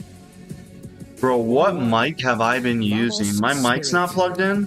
I Are we mean, expecting a full 5 games? I mean, I'm expecting nothing less. What mic have I been Every using? experience My the other computer? day. But let's break down what happened in that game. Let's head over back to our panel. Oh my god. I am so sorry, guys. Well, let me tell you what. Just like Hiko's pick, this game is now a 1-1. It's interesting. It's interesting to see how both teams work with Check. momentum extremely well. We've seen great conversions, but I think this time around, Vamos has really solidified exactly what they want to do. Is that better? And it's clear that both teams have done preparation instantly. Oh, you're playing a high loss. You know CC is a bad matchup. I'm expecting the early lane swap to the mid lane. Yeah, and you see Nets get a lot more comfortable with that Hereth in his hands as well, and it just showcases Check. that even with the loss underneath their belt in this series, it didn't count them out of the whole entire match, right? So to be able to bounce back, now both teams are tied up. Yeah, now I feel like for Team Spirit, they got to consider quite a few things here because them picking up the Hylos early does leave the vulnerability of losing against the CC, and we see that Smooth can definitely use the CC quite well. I haven't had my Now, mic I wanna plugged in. take some I've been time using here my and actually laptop look at all the microphone. items I'm because sorry, guys. we got to talk about the timing here because Nats was 2-0-6. Hopefully but this is we gotta better now. consider the timing, the difference in terms At least of a goal, little better. 10K against 7K. Nats got 3 items in the first 8 to 9 minutes, and that's very fast considering you went up against 1-1. It's way too fast for most people. And with 1-1, even with 3 items, there's a very good chance that you're going to get one-shot by Nets, especially if you misplace your jumps, if you're not careful with the way that you move around your opponents to hit those weakness points. And I think, yes, it's not necessarily Hiko's fault. He was dealt a pretty bad hand overall because worst comes to worst, if the fight's going bad, they're expecting the GOA to come save the day. They also have to worry about getting run down by Chibi. One other thing is that look at the have all these itemization tags for on Zorn, TikTok. and then look at the lineup coming in from Team Spirit. Besides Hiko, everyone is magic damage. High loss magic damage, Joy magic damage, Eve magic damage, the Matilda is magic damage as well. We've seen a few Gato Kacha, especially in the EXP lane, using the Thunderbelt. But here Zorn completely understands that as a Gato Kacha, you're fine going up against physical damage. It's that magic damage that you really have to deal with. And instead of building more magic resist, he just went for the Winter Crown because he's just like, I'm just gonna go in. DJ Wise Mother. And whatever happens, happens. What's up? And he only died once this game. Exactly. And You I win think, best name of the day, part sir. about this is if he times that Winter Crown well, expecting people to jump on top of him, Let me grab my other Matilda, phone but real quick. specifically against that Joy, miss that one dash, oh my goodness, it feels so bad. You're left out, and you're just hoping not to die at that point. I feel like Zorn's got to be like the recall king. Oh yeah, he is. Every time, the later the game goes, the more objectives they take over, the more he recalls. Let me just say he should have died there. He should have died plenty of times. But now let's look at the emblem setup as well, just to see how Vamos really set things up, and just to say this is We're gonna have for dinner, boys. Draft, right? Only Smooth is not well known on that CC, but War Axe, CC going up against a high loss. I would not want to be that high loss. It's a pretty free matchup, and even Bomba understood that. That's why initially it's not like it's the first time we've seen Bomba play a terrible matchup before, but they have ways around that with the initial lane swap. But Vamos with their pre-preparation, expecting What's to see DJY it happen, even doing with his also life sending right now, bro? Warlord to take on Sunset Lover in that lane as well. It's all about control. And with Zorn, it doesn't really matter. Oh, you can't push as fast? Don't worry. I got Concussive Blast. I'll support you for that short bit of time. Someone before I hacked move Malaysian on. news. You asked That's the pretty question tight. with Nets, 8 to 9 minutes, having 3 items, that 10K to 7K. He had the bargain hunter, right? So that helped him definitely get about like 90% of the original streaming. cost, and especially up against Hiko, where he went for the tenacity route. Yeah, that's the interesting thing. He went tenacity and he was already having a hard time. Bro. Imagine if he took Is he- something like a why is he Master so Assassin. delayed, bro? He will not be survived in that lane. He's so This is delayed. also another pick that Team Spirit has to consider. Like that hurry from Nets is quite nasty. It is nasty, but I think they were really hoping that if we can survive the laning phase, once everybody's unlocked, even if we have to sacrifice all of our tier 1s, our team fighting capabilities are pretty good. We can bait a lot of resources coming in from Vamos. However, He's so delayed. On Sunset Lover, I gotta give him credit. He's dealing damage, but that GOA is too much of a problem. TS was not able to take control over the game because of the tempo. And Vamos, especially when Smooth is not only only winning the lane, but spreading his influence outside of the lane. He's playing Oh, he to rewinded. accelerate his own team, but to slow down TS at every moment. To be fair, Just a small thing as well. Look at Vamos damage. Everyone's doing roughly the same amount of damage. What should we say, guys? Which does show that everyone is doing work here. But now we got to talk about the MVP of this game. And I feel like you guys got to be playing some yo-yos after this because I feel like it's smooth on that CC. And if you can say my name without stopping our super chat, wait. now we got to talk about the MVP. Pandi Gahavi Dim, what's up? Mayahat Omkana Shatri. What is that name? What is that long ass name, bro? Oh shit. What's up, chat? Yo, we got Trex. Yo, W Trex, bro. Yo, everyone's been W Trex in the chat. We got Trex in the building, bro. Shit. Almost won't win against Falcon. They might not win against Team Spirit, bro. We got Trex in the building, bro. W Trex. They might not win against Team Spirit, bro. Mr. Fear. Someone said Mr. Fear, bro. No way. Value coming in Smooth. I love seeing Smooth as the MVP because as an EXP laner, I can relate to him, but his level of influence over the map, his impact. What's up, Trex? How you doing, bro, Trex? How you doing? How are you? How are you, bro? So he's in the heart of the battle. He has not How are you? too much to worry about because he's going to get a Where are lot you, of Trex? XP Trex, are you in the venue? outside of those engagements, and that just goes Are you in the to show venue, bro? 6-1-4 on the KDA. He was everywhere. Oh, yeah, he was definitely Ni hao? everywhere. Ni hao, Mr. Ni hao. Fear. Just like it is, spreading the influence. Chat, say ni hao to Trex is weird, bro. So I feel like Because for Trex everyone is American. Maybe they talked about it. Why not just win a crown? Then we can deal with the I'm good just watching the games. Yeah, W. Look at the highlights here. And it's Oh, Trex is at the hotel. What's up, Trex? Yeah, the hotel as well. Now, Zorn honestly What's did a up, lot Trex? to take that What's high good, bro? revitalize. But then again, the damage coming in from Smooth. Everyone's been W Trex, bro. Honestly, Trex has aura, bro. And on top of the passive coming in from Zorn. Most Guys, people keep saying I don't have aura. How do I get aura then? damage, but in the early How do I get game, aura that's if I kinda don't what have aura? he's known to do, kinda beat you up 1v1. Can you guys teach me how to get aura? I got you, bro. Alright, guys, you guys have to teach me now. This is where you guys have For to teach me. 6 Came down to how classes, force against your opponent. Their target You guys have to teach me. 99. Yo, Hold on. GB may be a little more Sup. but at the same time, we heard from the cast itself, as soon as GB doesn't have that shutdown Oh. goal, there's At least you try, yo. What is that? How do you even say the name, bro? Thank you for the 100 rupees, chat. Holy shit. I don't know how to pronounce the name. Full screen? Alright. We'll full screen it. Hold up. Something that's nice to be seen there is that Hiko got the witness stack onto Nets. Nets immediately W for the donation. He did stay true to his words, boys. Can we get some W donation, bro? crossbow of Tang. And The it's Smooth fuck? is like, Trex just said LMAO. I got you, bro. For 6 classes at 99 cents. I will teach you aura. What? Bro, why is that so guys, is getting aura so expensive? killed Hiko first. Is that how you get aura? You have to be you have to pay money to get aura? Without having him in the game with Hiko falling. Chat, how do I get aura without That victory, and it just shows I didn't how do I mind. get aura without paying? tenacity, right? Like I just want free aura. Posted down first, a major victory for Vamos to even out the series. Get your glass out plus 1,000 aura? Hell no, bro. I have no aura either way. No, the thing is, Go to chat, jail this for a couple of hair- years. The hair that I'm having doesn't You'll come out that I have no glasses with big aura. Maybe it's the nerdy ass glasses. Bro, I feel like the glass is fine though, no?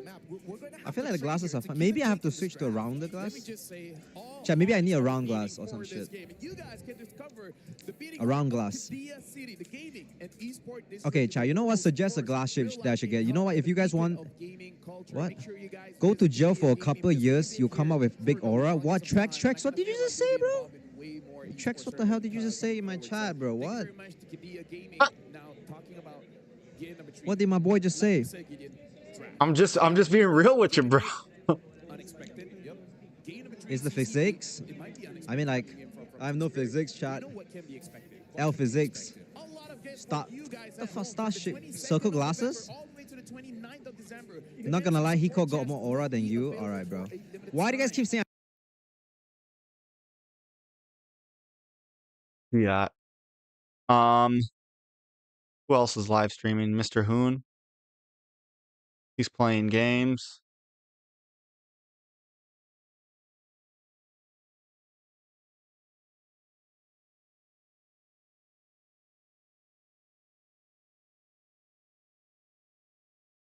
Sadafa.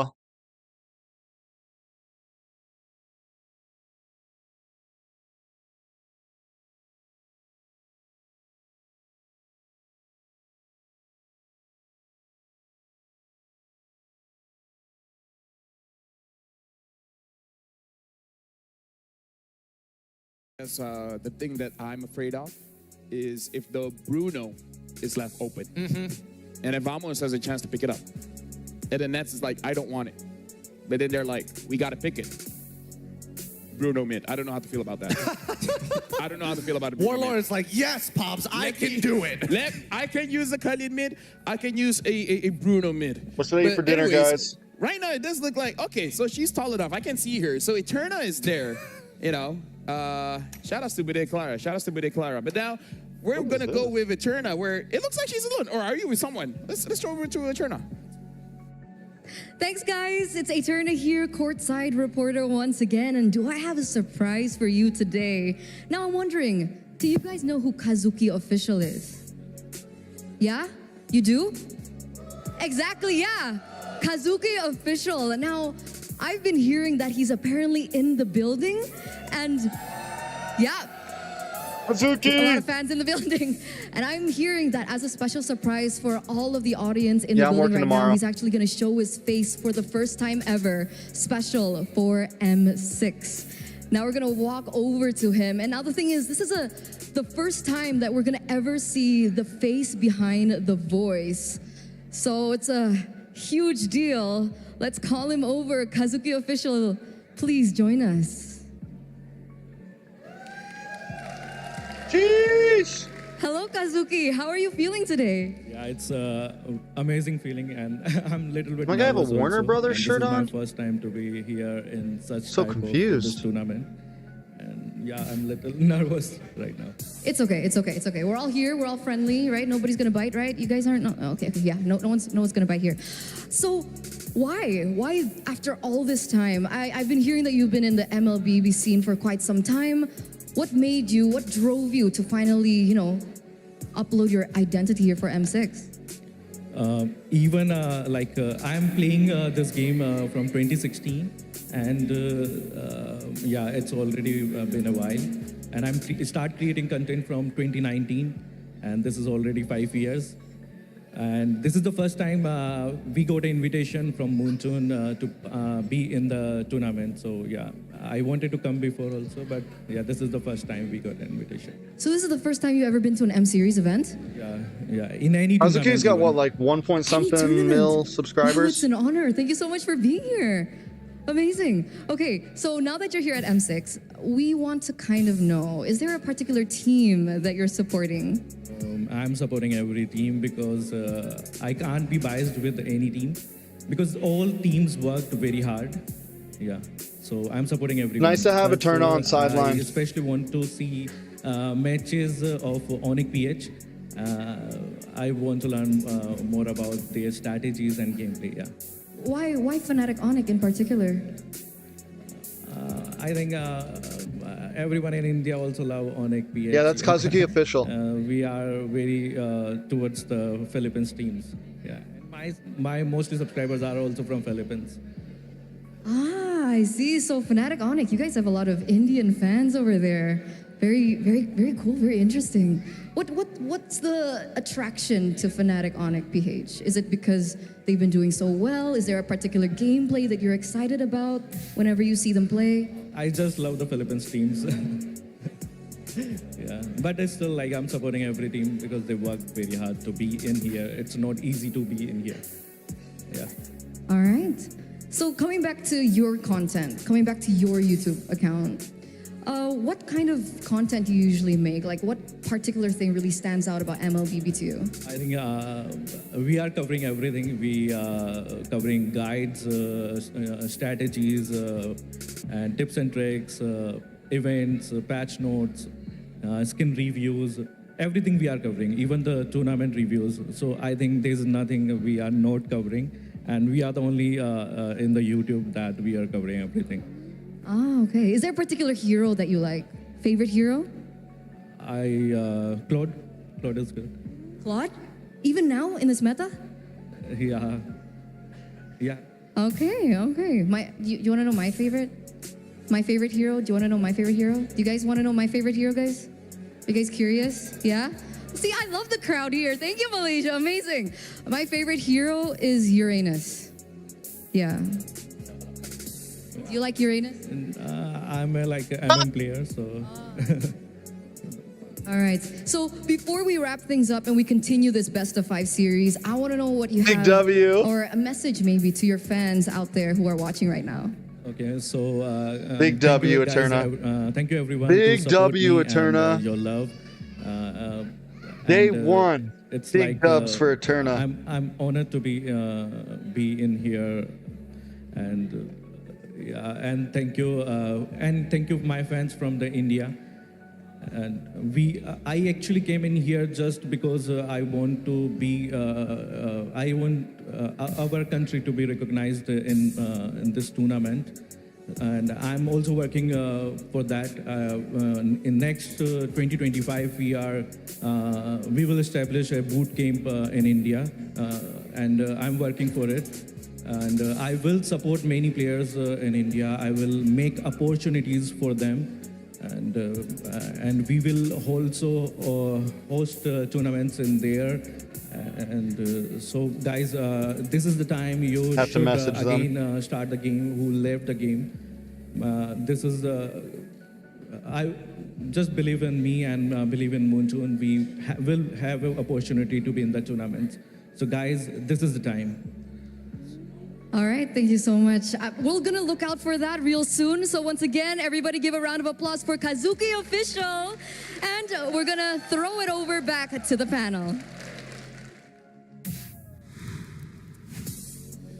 Thank you very much, Kazuki Official. By the way, Eterna, shout out to you. Very nice phone. And let me just tell Eterna, Gideon absolutely hates Uranus. Bad take. Terrible take. Awful take. Just the worst of the worst. Right? Like we've seen Uranus all around, but we really don't like it. It's a good thing it's not meta right now. Yeah, thank God. Thank God. Woo! At the bare minimum, you know, shouts out to Kazuki being brave enough to stand next to a Uranus lover like that. Oh, terrible. And Eterna is too much. It's just too much. Eterna is too much. What's your favorite hero? Honestly, because of my ADHD, it keeps on changing. But one of my favorite heroes, for sure, is the Grok Execute. Oh, those were back in the days. That was back in the days. But now, we have a quote here, so let's actually check that out. We'll talk about favorite heroes later. Right now, maybe I'm skewed towards Matilda. But anyways, a test of teamwork. It's not that Liquid ID became stronger because we were weak. This is from one shot, by the way. In our match against them, there was a lot of miscommunications and disconnect within the team. Some of us ended up as sitting ducks, unsure of what to expect. Against Vamos, we won't rely on mind games. Instead, we'll focus on playing our own game, securing objectives, and taking the win. And honestly, this is some pitfalls that I see a lot of teams where they overthink things, and then they should have just gone with the basics. All I have to say is I knew it. I knew they weren't playing exactly their strongest game. And I totally agree. There was a couple of moments where they're like sitting ducks for no reason. And especially after the performance that we saw from the Swiss stage, it was a little disappointing that they lost in that fashion. So at least with one shot, giving that quote, it's validation that yes, we were the weaker team at that point of time, but we can see it right now against Vamos. They are playing well, not really a different game, but they're not overthinking too much. That's interesting. What does Brigitte think? Oh yeah, for sure. No, I agree. Totally. 100%. Honestly, I like her takes. Yeah. I really like her takes. But now we were able to talk to Kid Bomba, and let's see what he has to say.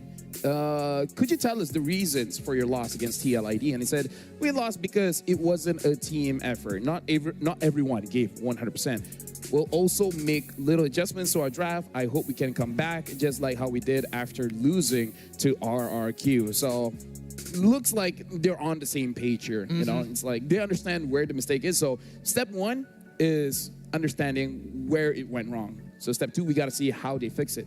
Well, at least they acknowledge it. And we're hoping to see that as we progress through this series.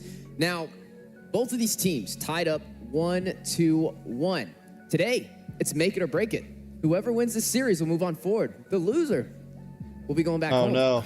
Man, it's going to be a very painful loss no matter what, but I think it's time. Everybody's been waiting for this. Let's get into the drafting phase between both of these teams. First things first, who is blue, who is red, who is first, and who is second. It's so important to see whether the adaptations in this game is going to say, hey, maybe we're going to show a different card, or are we just going to slightly adjust it? It looks like for the side of Team Spirit, it's going to be slightly adjusting. So we got to see if Team Spirit will bat out that Suyo, because just like what Mirko said during the This has to be one of the first times if he gets Suyo, in a long time that red side second pick is tough, but I think there's one more pitfall, and I think that's the Matilda. Showing it extremely early tells you, hey, it's not a flex pick. You know exactly what we're doing.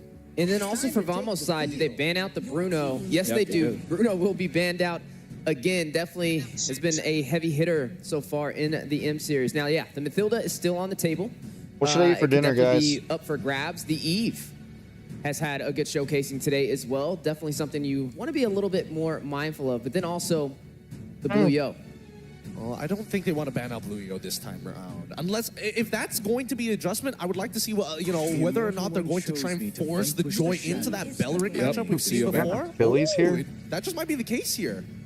So now becomes the question, what is first pickable here for Vamos? Because if we're looking at the junglers, I don't know, too much is open. The Alpha is still open. The Joy is still open. The Hayabusa is still open. We haven't seen Nolan around. Nolan's there as well. So I have no idea what the first pick is going to be. Hylos? Even Hylos is iffy. I would say Hylos or Cho could be definitely a great option right now. I would say something that could be flexed into one or two different roles. I wouldn't go so hard as picking up and showing a trump card this early, right? You want to keep Team Spirit on their toes. Or Valentina.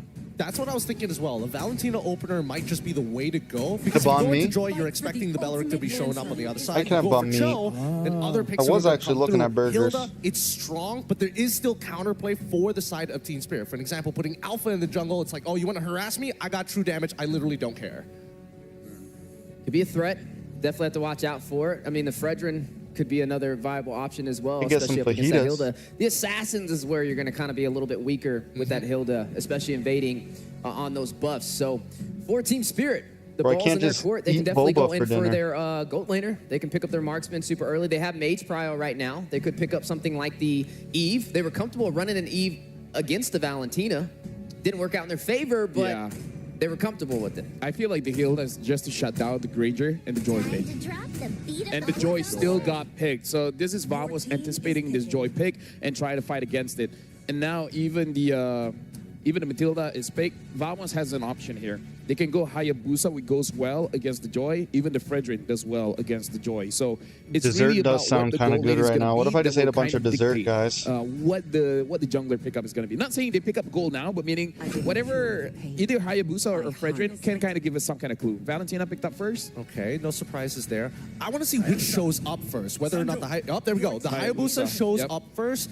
Again, decent matchup, but we've seen how annoying this Matilda can be, especially when you're in the Oki Shadow Kill. You can help, make sure pull team members away from the Shadow Kill so that, maybe RNG isn't on your side, or at the very least be able to kind of body block a couple of the shots for your team. I'm still curious about the gold because that's really what's going to predetermine how you want to play your composition or how you want to design it.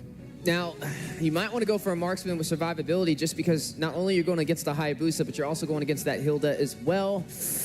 We haven't seen a Natan in a while. Natan has kind of slipped through the cracks. The Claude has been a little out of the ballpark for a while, but things we have seen, the Beatrix still could be picked up, something that is definitely a comfortable pick, or the Moskov as well, but they're going to go in for that Alpha, and this just seems to be the case because of the Hilda. Is it too early to show, though, Gideon? I mean, you already have the Joy. Now you're just saying, yep, this is Joy Mate. What are you going to do about it? I mean, it could be Joy EXP for all we know. That's true. That's another possibility. I don't want to keep speculating upon it because at the very least, here are some of the perks of having the Alpha. The Alpha can only go in one direction. Now you made me look at this boba menu where they got souffle and shit, and dessert and boba sounds really good right now. Mid lane, are they going to try and set up potential gank angles or at least cut out supply routes? But it because doesn't a lot fit of the in my movements budget, from Vamos bro. are predetermined by the mid lane anyways. I'm expecting Team Spirit to go for, I would say, maybe a Hylos in the XP lane if they could pull it off, because it's still up for grabs. Maybe something that Vamos wants to take off the table. I mean, with the Matilda, they don't really have too much crowd control aspect. Yeah, you have the Alpha, the Spear of Alpha. You get a little bit of a knock up there, but they need a little bit more oomph when it comes to crowd control. I could agree with that as well. I mean, Kid Bomba can still pick up something like the Arla or Charizla. That's what I was thinking as well. I feel like the Arla would make a little bit more sense, but we're going to need to see those gold laners first, and that's the beauty of being on that red side. At least you get to see the full composition. So I'm assuming that they're going to wait until the very end to reveal it. They're probably going to pick 4th pick for Sunset Lover, and then 5th pick for Kid Bomba. But now looking at the bans, right? Banning out the Hylos, banning out the Harith. They want to give Hiko a good matchup at the bare minimum. Now, they could pull the okie doke on the Vamos, right? You could put this Joy in the mid. Then you don't have to worry about the Valentina too much. I mean, to be fair, I kind of feel like the Valentina has a pretty good matchup against the Joy because the Valentina can steal away the electrifying beats and basically just deal maximum damage all the time. So I feel like because this is not a Sicilian, at least Warlord has a better time going up against this. The Joe has been banned out, so Vamos has options here, right? The Gator is still open, the Jawhead is still open, and I don't know, maybe Zorn has some surprises here to deal with the Joy. Maybe he picks up the Bedlaric, who knows? I mean, I suppose, but I think at the same time, how are you going to kind of keep control over the waves? Like, Hilda, yes, is decent at like clearing waves, but then you start comparing it with like Gator, who basically one-shots the wave, right? Even Terizla is able to kind of hard sustain. We're not seeing enough of Vamos on ways to actually pressure the enemy jungler, or at the very least, I'm gonna see if anyone wants that priority, right? And I think at this point, now that they've gotten rid of the Hylos, that's one problem out of the way. But the Khalid, yes, this is something that I was expecting to be banned pretty early on. So does this mean Vamos, they're going to probably pick up... Well, no, the Harith is gone. So, I mean, yeah, maybe Beatrix... Carry. Yeah, Carry would probably be next over there for Nets. But for the side of Team Spirit, maybe the Beatrix is going to sneak into the occasion. And then we got to see what's going to be put inside that. I'm going to see if anyone wants to add their dinner budget with mine so we can get food from one place and dessert from another. May not be the best option, but there's just so much flexibility with Team Spirit's composition so far, right? Not only do you have sustainability with the Alpha and the Mathilda, but you also have that Joy and not too many heroes to kind of slow them down. Yeah, they pick up the 1-1, which hides where this Joy is going. Because like I said, it could still go to the EXP, and maybe that's what Team Spirit is playing around. So now Vamos, they just have to expect the unexpected, this place right? called Mince Meat, and it was fucking right now we fire, have the behind the IGN for Smooth. Understanding what's up with the name Smooth. So Smooth from his IGN from being praised for his silky smooth Fanny gameplay when he first started MLBB. Let me just say, I played with Smooth before, and he can carry like crazy. Like when he's on EXP, he can 1v5. And I've never had freer games than when I'm playing with Smooth. It's pretty crazy, right? Especially during his time with MYA, if I remember it, like ages ago. He was known to be a Fanny player, and then just kept on playing Uranus for like 2 seasons straight. But now, completing the draft, Gatot as well as the Irithel, they finally go for the counter matchup. I didn't know why they didn't do it in the previous game, but they already locked their gold laner at that point in time, so it's like, all right, fair enough. But now... This is nasty, by the way. This Irithel is nasty. Exactly, because how exactly is Team Spirit supposed to catch it without the Irithel, right? Other than the Irithel, they're going to try and run it down, but there's plenty of heal with Valentina and Gatot as well. All right, now the final pick is here, and they're picking up the Fredrin. So Fredrin, EXP, and then Joy mid here. So we have seen the Fredrin go up against the Hilda, and the Fredrin is able to stop the Hilda from moving around. So looks like Team Spirit wants to have a 1v1 5 times here. Thank you very much to our panelists, Steph Weezy, as well as Gideon. Now we're going to throw it over to our casters, where what do you guys think about the draft? As if we didn't have enough interesting laning matchups in the previous game. The coaches give us more. Fredrin in the EXP. And another Joy mid lane for Team Spirit. Hey, usually for iced sweet dessert that contains pandan-flavored green rice flour jelly, maybe few coconut milk, Bren. and palm sugar syrup. I'm gonna go full Fren. That's a Fredrin revitalized in the XP, the first of its kind. When was the last time we saw Fredrin XP? That was like, I feel like that's something I can't get delivered to me. I gotta like go get it. Oh, definitely months ago. It has to be at least months ago or a year ago, at the very least. For perhaps some of the local regions, they might have seen it a little more recently, but at least for M6, it's the first time we're seeing it. So now it will have to go against this composition of Team Vamos, which is very, very high in mobility, but early game damage Warlord again on the Valentina. Whoa. But Sunset still goes for the clear either way. Uh-oh. Oh my goodness, just relying on the guiding wind. Playing Joy mid, with bro. pixels of almost death. My goodness, what an action-packed early game we're seeing with a lot of early invades as well. But don't forget that the M6 Pass is available from November 11 or November 18 to December 29. Complete all tasks to achieve the level 75. But again, we're back in the game. On shot. Oh, he seems very, very low. But at least Sao and Kid Bomba are there to aid him. There's no prio in this lane at all for the Fredrin, though, because usually, at least when we see the Fredrin 2, we usually see the concussive blast. This is more of a pure tank Fredrin for Bomba. He wants to just sustain in the lane with the Revitalize and the Brave Smite. That means clear speed is going to be a problem. And when it comes to prio in the XP lane, you kind of need clear speed with how neutral objectives are played. Team Spirit don't really have that. This is a team fighting composition. Purely team fight. If they fall behind, Vamos are just going to siege every turret for free. Definitely. And for Team Spirit, it seems like you'd have to take them front to back. Like, at least you'd have to get past Kid Bomba. You'd have to get past the one shot. But Team Spirit, on the other hand, they also have ways to access and penetrate Team Vamos and their lineups. But that seems like a problem as well for Sunset Lover. Like, how easy would it be for Sunset Lover to look for targets, to look for a pickoff, or at least to disrupt Team Vamos and their positioning with the Joy in this kind of situation? Because at the very least, since Team Vamos got their hands on the Irithel, this is the type of marksman who makes it hard for you to actually chase after the Irithel, to make it hard for you to look after him. But oh, they go in with the Spear of Alpha. Oh, he's going to be taunted down, though. Fredrin comes in with the Revitalize too, even with the guiding wind. Chibi follows through. It's first blood. Oh, wow. Oh, a big Appraiser's Wrath. But what are you going to do against the Bomba's so tanky, bro. Now with the electrifying beats. Oh, Shadow kill. Vengeance used. Guiding wind. Terrified. One last shot from Smooth, but Sunset Lover gets away. A disaster for this team fight comp in the early game. And we aren't seeing Team Spirit play their composition in its most aggressive way possible. Majority of the guiding winds are really to save, interestingly, Sunset Lover from all of the times which he tried to go in and look for the kills against Team Vamos.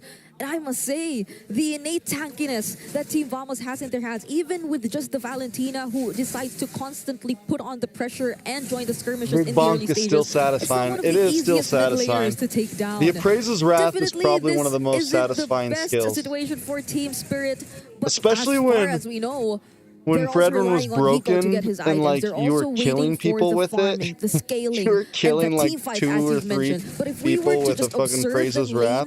Based on their laning phase or one-on-ones, I don't think we'll be expecting that much action from Team Spirit just yet. Yeah, I don't think they have enough damage to deal with Vamos right now. Like, I mean, maybe if they get to the late game, yeah, the... Bomba's playing it right too, right? So he's just pushing, lane and forcing Smooth to come back.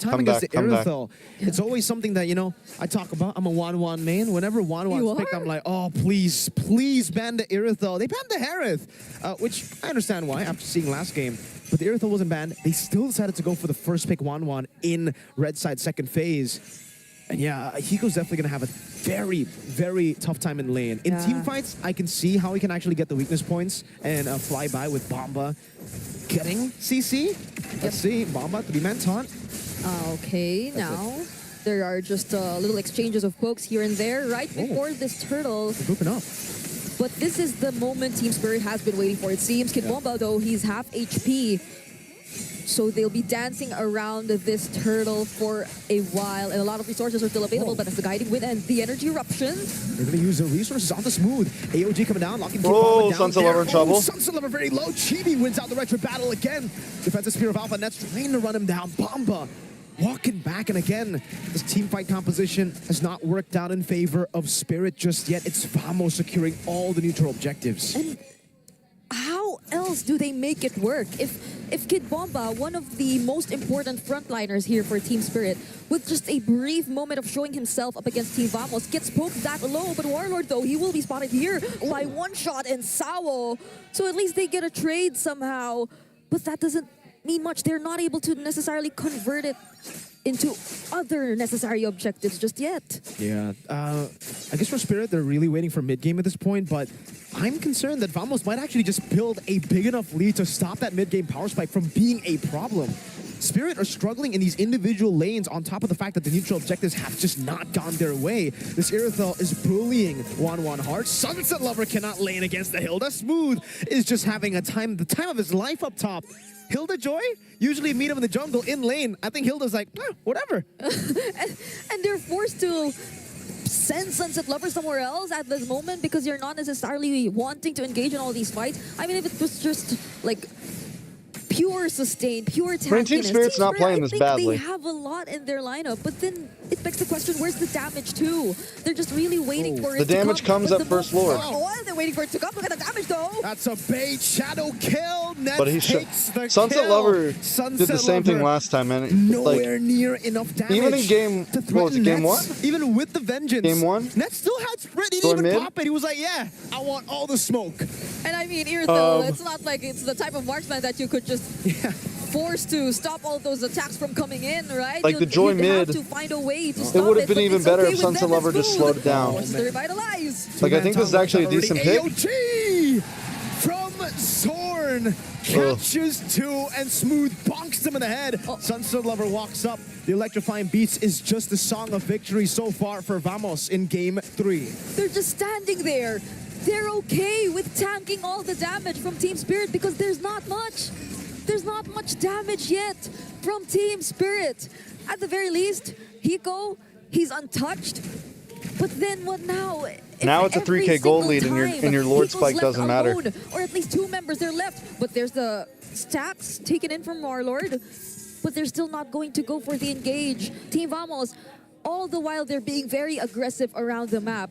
They're also just making sure that they're able to convert it into the turrets, into map control, and not necessarily into unnecessary team fights that Team Spirit may capitalize on. 3.5K gold lead. That mid-game power spike is looking very close for Team Spirit, but will it even be a power spike is the question that we have now. Considering Vamos have maybe outscaled that power spike. I think they have ways to actually deal with everyone. Nets, the gold laner now, 2 levels ahead of Sunset Lover and 2 levels ahead of Bomba. He's still level 8, now finally getting to level 9, but again, all in these individual lanes, it is... Sky Piercer high is very scary. Everybody is so far ahead. I think Hiko and One Shot, are the two... One Shot's actually getting out-farmed by this Hayabusa too. It's just Hiko who's still level at this point, and Sawo, it's a roamer. And once Team Spirit actually decides for the grouped up team fights, right? And so long as they don't find Nets immediately, and if they just let him go in for those heavy crossbows, I don't think they'll be having such a great time too. Them being grouped up would just allow Nets to throw out the damage. Speaking of all the damage, look at that! Revitalize Bomba, the Sky Piercer goes through all of the healing. That was just, oh man. That was ridiculous damage from Vamos. And it's not even, we're not even at the 10-minute mark too. We're just slowly approaching the 10-minute mark. But it seems like Team Spirit, they're losing access in their own jungle. Team Vamos might actually go for this Lord. And if you were Team Spirit, very much reliant on the fronts, but they could easily burst it down by Team Vamos. How else would you approach this objective take? One Shot will be able to secure his orange buff, but Warlord gets his very own circling eagle. So with this innate tankiness that Team Vamos has in their hands, they're not at the least bit afraid to actually start this Lord. Smooth is going to walk up. He doesn't care. If he gets comboed with the Spear of Alpha, he's very happy to tank up that damage. Ooh, big bonk over to Bomba. Warlord just steals the circling eagle. Sunset Lover, not enough damage to take down anyone. Chibi, Shadow kill to the back. Sky Piercer on. Now One Shot. Cool. Able to dive deep. That's there you go, boys. All alone. They were isolated. There you go, boys. One Shot gets a triple from out of nowhere. That seemed like a very decisive call once again from Team Spirit. We've seen it twice in this entire series. And even after Team Vamos gets their hands on the Lord, it seems like Team Spirit will be the ones to fully convert it into their much desired map control. And that was a very crucial mistake from Team Vamos. I mean, you would definitely want to group up with that beautiful Spear of Alpha onto at least 2 or 3 members. That's when the true damage comes in. That's when Team Spirit and their pure confidence, their sheer confidence comes in. Okay, now they gotta be careful. I guess the mid-game power spike matters a lot. Even with the 3,000 gold lead, Vamos chose to fight, and Spirit were like, we got our items now. We have that power spike we were waiting for. I guess the 10th minute mark was it for Team Spirit. I want to see a replay. What happened? Nets still didn't sprint earlier. And it seemed like just a very decisive call again after Warlord has already used that circling eagle that he copied away from Sao. It was just Team Spirit going in. They already knew that they had no chances of contesting for that objective. So at the very least, they wanted to get some kills away from Team Vamos. And still, it seems like Team Vamos, though, will try to make use of the Lord, but they get the staff. They get the staff to the crossbow. Down! Crossbow tang over the nets now. Over to Chibi too. Okay, they get away. The waves are cleared out, and Team Spirit are able to defend the first Lord. Gold's at it even now. Their base turrets alive. Only you got a sacrificing Joy the bottom lane. who's eating good. They're equal in turrets, just like that. 4-4. And even the gold lead, it's negligible at this point. I mean, at least for other members, it's quite significant. But other than that, so long as they play the team fights, they can go for the protect.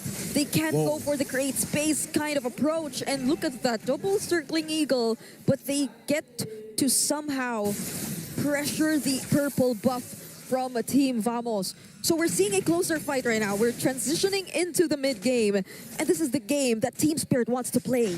Oh yeah, definitely the game they want to play.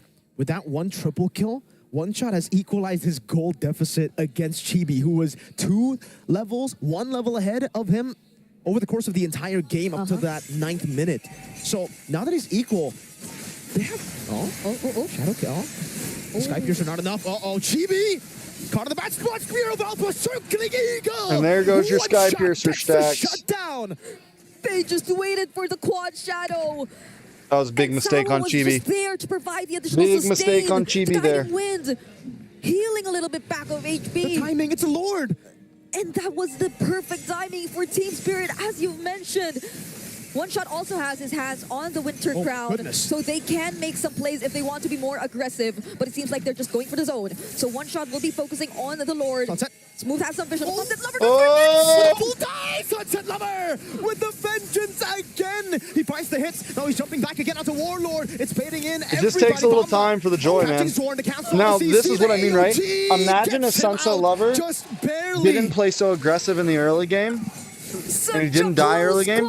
They would have had that spike 2 or 3 minutes ago. Gets back to the base, and Team Spirit, regardless of all that, they think it's okay. They still have the Lord marching towards the lane. There are no holy defenses anymore for their base turrets. So could this be it for Team Spirit? They're knocking on Team Vamos' base. Smooth, gonna be locked down. That's all the weakness points already for Hiko. Revitalize used up. That's a big bonk over. Hiko still has a crossbow tanks. That's gonna be again the Shadow Kill to clear out the waves. Chibi jumping back and forth. The quad shadow. Sunset Lover walking up. The base is open now. From One Shot again. With the winner crowd. Now the lockdown once more. Hiko. Oh, they don't have minions. They don't have minions. They don't have minions. Not GG's. It's almost GG's. Crossbow chasing all the way. Sunset gets a killing spree. Chibi, the ninja, followed by Sawo with the circling eagle. Hiko gets the killing spree, and in 14 minutes, Spirit turned the game around. They wipe Vamos out, and they take match point. GG's, well played. Regardless of that attempt from Chibi, there were other waves incoming. And so Team Spirit turned things around and are currently in the lead for this series. Coach Friend, you mad lad. What was that draft? Wow. That was the Bomba mentality right there. Just sustaining everything. Buying enough time, creating enough space. And it seems like that's the way Team Spirit wants to play into the aggression of Team Vamos. They're definitely comfortable with all that. Let's hear from our panel what they have to say now that Team Spirit's leading Mr. Fred Bomba. I agree with you guys. Something happened in that 10-minute where they turned things around. One Shot was able to get a triple kill, and after that, it was all Team Spirit. So that was good by Team Spirit. But this comes to the question. Nets, he had the Irithel, he had the items, but he couldn't execute on it. Nah, he was overextending. A lot of these fights, one shot living up to his name, was catching him with that Spirit of the Alpha. When, honestly, as an Irithel, you shouldn't be that close in the first place. And not to mention, you had plenty of peel anyways. A lot of things started to break down very, very quickly for Vamos. But I'm pretty happy with Team Spirit's overall draft, right? The early game is going to be the hardest part of this game. Once they start team fighting, that's when you see them be their strongest. Yeah, we saw a couple of mistakes too, a couple of greedy plays, right? Chibi, he tried to take down Hiko on that side push play right before the Lord spawned in and was easily picked off, which created the opportunity for them to kind of siege through that mid lane. He didn't know that there were people there, but at the same time, he should have had this instinct, like, this 1-1 looks a little bit too comfortable. Something's fishy here. Unfortunately, he couldn't smell the fish. And again, I just got to talk about Nets here. 1, 3, and 3. He had 4 items, but I would say mid-game, he wasn't really able to contribute much in terms of the damage. And then once Joy got the Holy Crystal, there's not much that Nets can do about it. Absolutely. That's why if Vamos is going to play a composition with such an early lead, they have to keep on pressing the advantage. Sorry, as soon as they let go of that lead, and more importantly, as soon as they lose that very first Lord, it's not like their wave clear is the best. Both teams generally struggle to deal with waves overall. So that first Lord was a very pivotal point to actually put some permanent currency in their pocket. And the what am I going to eat, guys? It's just been shining for Sunset Lover in the mid lane. I mean, he's just been on point again with that Temporal Rain as well. Very hard to deal with, right? I mean, coffee it's time. Up. You don't know if it's going to be in the jungle. You don't know if it's going to be in the mid. And that just shows the versatility from Team Spirit to pick up the pieces and take the advantage in this series.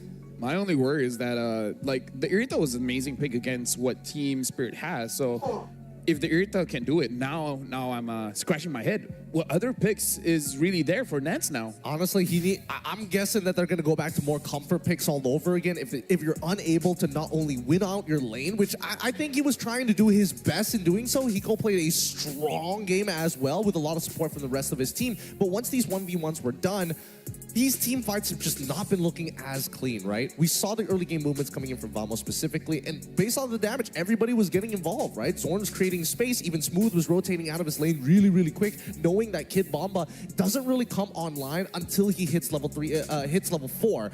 And in that short period of time, yeah, you're putting back one shot, but once those 2 items come through, once he does have that War Axe ready to go, once he does have that Queen's Wings, it becomes very dangerous to stick around longer than you should, especially once you've used your resources like your ults. Now, okay, so Vamos and Team Spirit, we have a trend here. One Lord looks like it's all it is. 1 or 2 Lords. Yeah. Right? The game really doesn't go all that long. So mid-game power spike looks like to be the name of the game, but now we got to look at our MVP, which, by the way, 1-1 was pretty nasty in that one, and this is Hiko piloting it. So the MVP is going over to Hiko on that 1-1, and again, like, he went deathless on that 1-1. He went deathless, even in a losing matchup in lane, which is very surprising. It means that there was a bit of sacrifice, there was a bit of give and take during the laning phase, but he still hit his item power spikes on the right time, right? He never felt like he was behind. It never felt like he was, completely out of these fights, but he was very intelligent with the way he's going in and out. He's looking for angles to kind of split the formation of Team Vamos away from not only Kid Bomba, but his general front line. And that's when Sawo can kind of fill in the gaps with the help of the Guiding Winds. Yeah, I was going to say, with the Mathilda pickup on top of him already having the tenacity, it's a nasty combination. I mean, he was all over the place in Hiko. What he couldn't get done in the previous match, he was able to get done here for this game. And now, it begs you the question, is Mathilda worth the ban? Oh, I think Matilda might just be worth the ban. It's putting a lot of stoppages and more so creating more opportunities than I would have liked to believe, because just look at the way these fights are playing. The front line is sustaining despite being 2 levels down. They're able to come up with very creative angles. Okay, so for some reason, Vamos didn't have enough damage to do with Team Spirit, and Sunset Lover was actually able to dish out majority of the damage, and then one shot just came in, and this is the pivotal mistake where, yeah, I kind of feel like we're at that part of the tournament where no way will a marksman be all alone in the map. So maybe GB thought like it's just one other guy, so his Ogi Shadow Kill will be able to handle 2 people, but that was basically the whole squad, man. Yeah, he was banking. I mean, crazy he how he Sky looked so good against FNOP and then just bombed out against. And maybe he was just hoping for that lethality to kind of latch on and deal the additional damage to take down Hiko. But honestly, I will say this. Mr. MVP was able to get the job done and close out the game. might really be the real deal. And now we're looking at a 2-1. I think Falcon might be the real deal, man. There's a couple of things that need to be solved. Number one, this Joy is too annoying of a flex pick to deal with unless you have a direct counter towards it. And I think that, yes, getting the Winter Crown is one way of potentially, disrupting that combination. But I think there needs to be a valid argument of banning it out entirely because now their backline, and especially Nets, he's struggling, and he's struggling in a way that I wasn't expecting. This is the best thing about a best of 5 is that adjustments can come in, right? You saw what was the problem. And now it's really on you guys. Do you guys acknowledge it to be a problem, or are you just like, we just made a few mistakes? It wasn't that big of a deal, right? It's a good thing that after this we are going for a break, so both teams, honestly, Team Spirit as well as Vamos, can really consider it out. So we're gonna go for a short break. After this, we're coming back. Right now, the score is 2-1. One more win, and Team Spirit moves through. We'll see you guys after the break.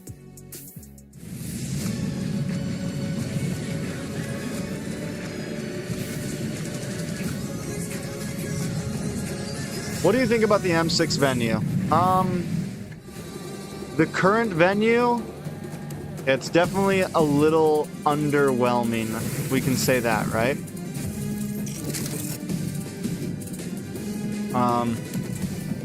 I'm sure Oxiata is going to be amazing, but it kind of sucks we only get that for the last 2 days.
Which player has impressed me the most this M6?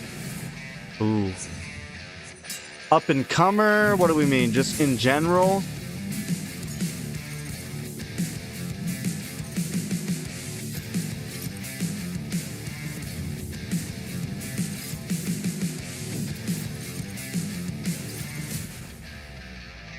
Pico definitely has impressed me, but also you can still see there's still some work that needs to be done for sure. Like we saw it in game 2. We saw it the day before yesterday, I think it was. Like just being a little too aggressive.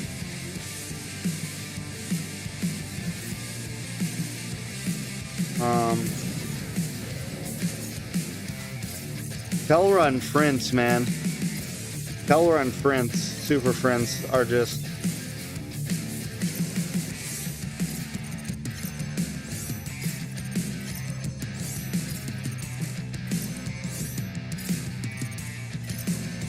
Super Frince has been the best mage in M6 for me.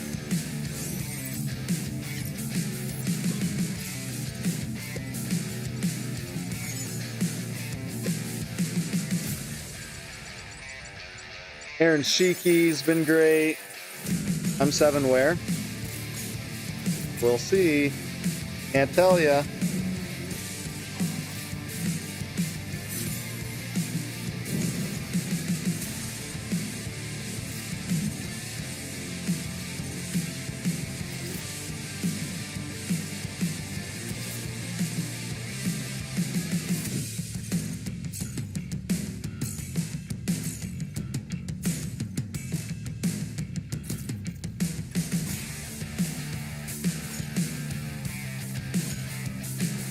top of the game?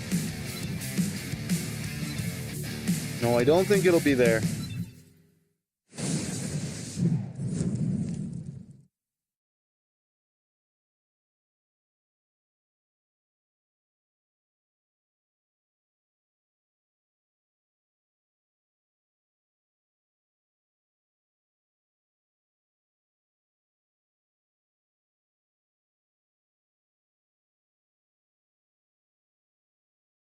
Definitely in Europe for sure. You think of Europe or America?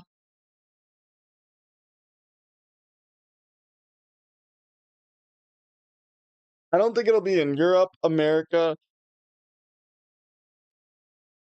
or China. China would be cool, but I don't think it'll be in China. I don't think there's enough I don't think there's enough viewers, and it might be too pricey to have in China.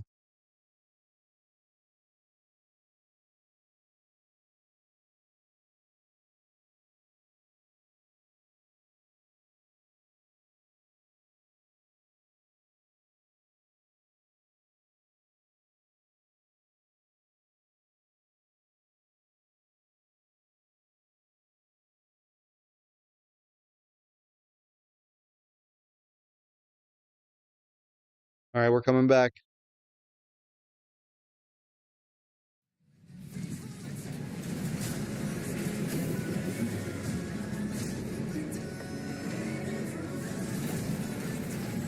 Pretty sure MSC will be back at EWC, so that's cool.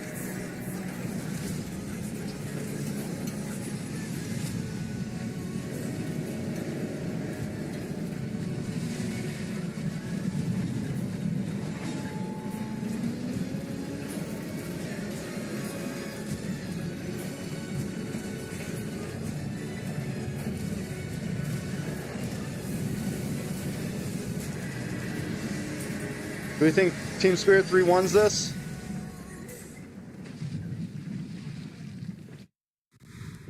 Both Malaysian teams go home today? That hurts. Game never over indeed, because right now our best of 5 is still ongoing. But for Team Spirit, they only need one more win to move on forward. While Vamos, they need to climb up. If they lose one more game, that's it. And welcome back. My name is Ophel, alongside with me, Steph Weezy, as well as Gideon. And let me just say, for the folks that just came in, honestly, Vamos has been controlling, I would say, the majority of the match, but just one mistake. One mistake is all it takes for Team Spirit to close out a game. There's a couple of ways we got to look at this, right? First of all, Nets. We know he likes to get a little up close and personal with these marksmans, and I feel like so far Team Spirit has done a great job on trying to get him on something that's not really his nature of play style. You don't really get to see him pick up the pace on these pickups that he's had so far, and I think that's one of the many aspects to kind of look into as we progress through this series. I mean, the same thing can be said about the draft, right? Both sides. I think that Team Spirit overall is much better at staunching their bleeding every single time the early game goes out of control, because most teams usually fumble, and we saw even in game number 2 where Vamos was able to find the victory, it's all about holding the tempo against their opponents. Right now, we got to look at both coaches here, where we got to look at how Coach Fran as well as Coach Pubs looks on paper. And this is a good segue because, honestly, throughout the break, that 5-minute break, I kind of thought about it. And I feel like Joy should be banned. Because it really does shut down Nance. Right now, you guys are looking at the numbers here. When it comes to the first pick rate, Pubs has more of it. Looking at the second pick, looks like Coach Fred really likes that second pick. And when it comes to the win rate, it's more equal, but it's definitely more towards Team Spirit. Oh, yeah. I mean, it's just by 0.7%, right? And as more games come by, the stats are always going to change. But at the very least, the stuff that we've been seeing from Vren has been extremely interesting, right? I think, you know, even Pops has taken a little bit of inspiration previously, but now coming into it, they are established coaches in their own individual regions. And now, as Vren comes into the ECA, 7 in Saudi Arabia? I don't think so. Alongside with Team Spirit, and they're executing it MSC very will well. be there again, most likely, with EWC. You are allowed to lose lane as long as you execute the comp perfectly. Then you find these small. I wonder if the prize pool will be 3 mil again. Issue that we're seeing here today, because even though second pick hasn't been going too well specifically for Vamos, Team Spirit is utilizing that 45.5%. Yeah, I mean, every single game so far, Vamos has been first pick, right? And They tried to ban out the Bruno. That one did kind of work in their favor, but other than that, it's just been Team Spirit's ball game, right? You got to find a way to disrupt them. Maybe even try to get on the red side. Maybe that could be the difference to get Net something he's more comfortable on to deny this Joy from being picked up. The thing is, I was even considering, what if Chibi just picked up Joy, because Chibi can use the Joy, but looking at the hero picks coming in from Team Spirit, they have a lot of picks that actually counters the Joy, even the EXP Fred. So yeah, I feel like even taking away the Joy is actually quite risk. I mean, that's why we haven't seen him actually pick up the Joy initially, right? Previously in the Swiss stage, we saw that if given the opportunity, it's not too surprising for Chibi to actually lock it in pretty early on into the draft. But as we've seen time and time before, Team Spirit has direct counters to the Joy. Not only in that Fredrin, but prior to that, the Belleric as well. Both of which, what this team does especially well is predetermine where we're going to fight, and we know exactly how we want the fight to look like. And then to hit you with another element, the Mathilda. How do we feel about that so far? I mean, I feel like it's been pretty successful today. I feel like it really shuts down the Hayabusa. Like, I already feel like that's it, because as much as the Hayabusa damage Wait. shield and heal. By the way, congrats on another NA caster on Death. Forgot his name. Doggy just calls him Bronny James. Are you serious? Like LeBron James? But it's doable. Against the Mathilda, this is not real. I need a clip. Someone send me a clip. And then while the shield is there, of Doggy calling. It really disrupts your plan, making it so that GB alone. I want an immediate reaction of Doggy seeing Wheezy. Has been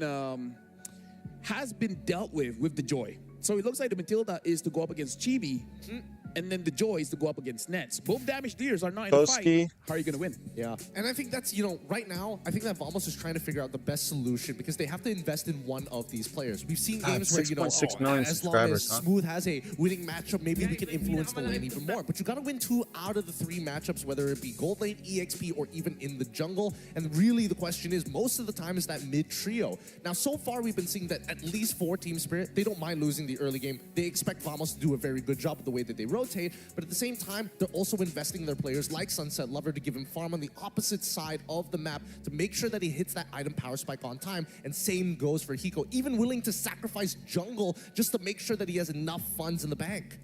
It's like Team Spirit's not really giving any room for opportunity for Vamos to make a mistake. I mean, every single time you see one slight mistake, it's a game winner. One feels like too much. That's the problem. It feels like Vamos making one mistake. It feels like too much of a mistake, right? Because every single time... Oh, he started after. ...makes it so that at least 3 members are taken down. And I feel like even Vamos has realized this. The only thing that we have to see is they realized why, right? What was the mistake and how was it capitalized? Is it a mistake of Vamos, or was it the outplay coming in from Team Spirit? That is something that they have to acknowledge, and if they get it wrong, they're going to get eliminated, because just to remind you folks, this is the battle to go further into the tournament. If not, they're absolutely out of the competition. But now we got to look at Turtle Mania here. GB is number 1, and honestly by quite a lot. 28 turtles so far. The second being Dax with 24. Third being King Kong with 18 turtles. Would you coach a team if you got a chance, or you prefer to stick to casting? I don't know. Oh yeah, he's great at the retribution, but it's also. I mean, if the opportunity was there, I wouldn't be against coaching a team. And I think for these first 10 minutes, it's going to be really. I wouldn't do it for free. Maintain that tempo, because that's the thing. Team Spirit do it again and again and again. I have bills to pay, and like casting already pays my bill. Like casting doesn't pay my bills, but casting at least pays me. And coaching takes a lot more time out of your life than casting. 11. So although to be fair, if you look at Vamos' I don't know. Again, just 1 or 2 lords. Like I think it would be like if all the things were set right and you had a you gotta be careful, gamer house and all these things, you know, don't want to miss an opportunity then maybe by not taking one. And I feel like right I would be like if everything was real, but if it was just like me trying to get together some players in NA and coach them, right? I mean, even when it came to the M chat and it came to Team Spirit's players, looking through where they went wrong in some of their previous matches, they never said that they didn't have the talent to pull it off. They said it was more of a mental game that was the issue, and it seems like they found their composure. Yep. And now coming into the drafting phase, the true test is whether or not Vamos has not broken underneath the pressure. This, again, home crowd, home soil as well. They've got the supporters by them, but pushed against match point. A single mistake is all it could take for them to get eliminated here today. This is going to be very important, folks, because now we're in the drafting phase. Team Spirit banning out the Suyo as well as the Jushin. Vamos banning out the Fania as well as the Glue. Now the last ban is on Vamos here. They ban out the Bruno. Also, I like casting because, you know, is red side I always get to go to knockout stage. Blue side. Oh, blue side again. I mean, I always get to line, so you could be right. No, go to right. internationals. Blue side again, which means you don't guarantee that as a coach. They have had first pick priority. Do they ban out the Bruno here? Do they go for something like that Joy from Sunset Lover? Because it looks like this side is blue. Yeah, don't worry about it. Don't worry about it. Vamos is going to be first pick, and Team Spirit is going to be second pick. But they ban out the Joy. Blue side has won every game so far, and red side has won every game so far. And Vamos chooses red side. Hiko more than happy to pick it up. I mean, like, to be fair, Hiko has not picked it up so far. And Hiko, on an interview, he did say if he gets the Bruno, it's over. He hasn't shown it just yet. But on an interview, he did say, like, don't give him the Bruno. Most people don't give him the Bruno, unfortunately. Well, you can get the best of both worlds, right? I mean, you banned out the Joy, and you still can get the Bruno because you have first pick. So that should definitely be the move from Vamos, but we know it's not a Nets specialty. I'm just hoping. We're hoping and praying that Nets is going to be able to first pick it this time, unless Team Spirit decides not to and bans it out here and really breaks open the draft. At night, Your team is Sicilian. Oh, very clever draft here. So we've seen. You might be trying to force Vamos. Sicilian Valentina. I'm not counting those tanks. I don't care what you say. Yep. I'm not counting those tanks for the Warlord hero pool here. Trying to force Vamos into Hayabusa again? Or whatever. But the Bruno has been picked up. Nets wasn't able to get the W in game number 1. Although, to be fair, it was against the Joy. The Joy really did take him down very, very fast. Yeah, it chunked him really hard, but they are giving do you take the Alpha here? over to the side of Team Spirit. Yeah, now we have behind the IGN for Sao. Sao actually means sapodilla or chiku, a tropical fruit in Bahasa Indonesia. Pretty sure it's Bahasa Malaysia as well, but oh well. Chiku. Sao means chiku? No, Sao really? Sao means chiku. Huh. I wasn't expecting it. the ultimate answer. Sabo It guys? doesn't have as nice of a ring to it, but I get where it's coming from. That's actually really interesting. I would have never expected it, especially for someone with his level of veterancy. But as expected, the Hilda comes out, and they're going to be pairing That one it might be up a with reach. the Matilda and So here's the Hilda. Hayabusa against the Matilda, not so well. Alpha maybe though, right? Because you can stay in the fight for a little bit longer. Where the Hayabusa is like EWC in December? It's not going to be in December. Don't do well against Matilda. Agreed. There's two ways of taking it. It's either you take the alpha, or maybe even consider. Where did you see that, bro? Once again, to kind of fulfill Suyo that ban. flexibility. But I mean, you're kind of forced in that position, and hopefully, I would imagine that Vamos and yes, Suyo is banned. If they do decide to go for the alpha, there are still other picks that they can go for. Something a little bit more passive. I would say even a Bane does pretty decently into this matchup as well to sustain and even disengage. Even the Fredrin can technically walk here. They're going to go in for that show. Oh, the Hayabusa picked up yet again. Not too worried about this Hilda. I mean, Hilda and Matilda. There's two ways to shut down the Hayabusa. So Vamos has to play this very, very cleanly. And it's to the point where I feel like Chibi just has to play the side lane. They got to give Warlord some kind of damage dealer, which maybe Team Spirit saw through, and that's why they banned out the Sicilian. This is going to be challenging. Side lanes. Meaning like just split push, you know? If they are going to try and split push here, I feel like they need to break the composition, right? It's all about timings, and I think more so it's priority. Can they shove out these lanes a lot faster than their opponents? With the Hilda, you basically got a winning matchup. So the real question is whether or not EXP, smooth side, can he find something that can actually match up against the Hilda? And as expected, Beatrix is going to get locked in for the side TS, so now they can force All right, out so the Team Spirit easily. Single ult clears the way if they move out from there. And now Team Spirit just bans out the Hive, and then what else does Nets have? They're going to have to dig deep, really, really deep on this one. We could expect, What do you mean, what else does Nets have? We could expect something along the lines of... Carry? No, I mean, they've already locked in the Nets Bruno is for on their Bruno. side anyways. What am I thinking about? Sorry. No worries. We all get one. We all get one. But at this point, the I was mid gonna lane say, is I'm just like, so LaFell. valuable right now. They could play for a traditional teamfight composition, but now with the Beatrix, it doesn't seem likely. You ban an EXP lane, and Vamos bans Alpha. It's not checkmate just yet, but I feel like Vamos, at this point, getting a Yves might just be the way to go. Yeah, and maybe Hylos could be a pickup for the side of Vamos. Just considering the show, I mean, again, with the G Kondo, it's great for setup, but they may need a little bit more in their arsenal to go up against Team Spirit. You know what else they could pick up here? Technically, you could go in for the fairness in this situation. You can throw an element of sustainability on your side as well and go with the Hylos to top that off. Could be a pretty solidified draft. I was thinking about that, but then the only and the counterplay would just be picking up Valentina on your side. At the very least, you're able to kind of, you know, punish melee heroes coming into that range while still having the Netherrealm ready to go once stolen. It forces an interesting play style, but I feel like Vamos, they got to double down. They've already locked in the choke. It's single target lockdown. It's all about controlling those waves and making sure that they can visibly see where Team Spirit's motions across the map are going to look like.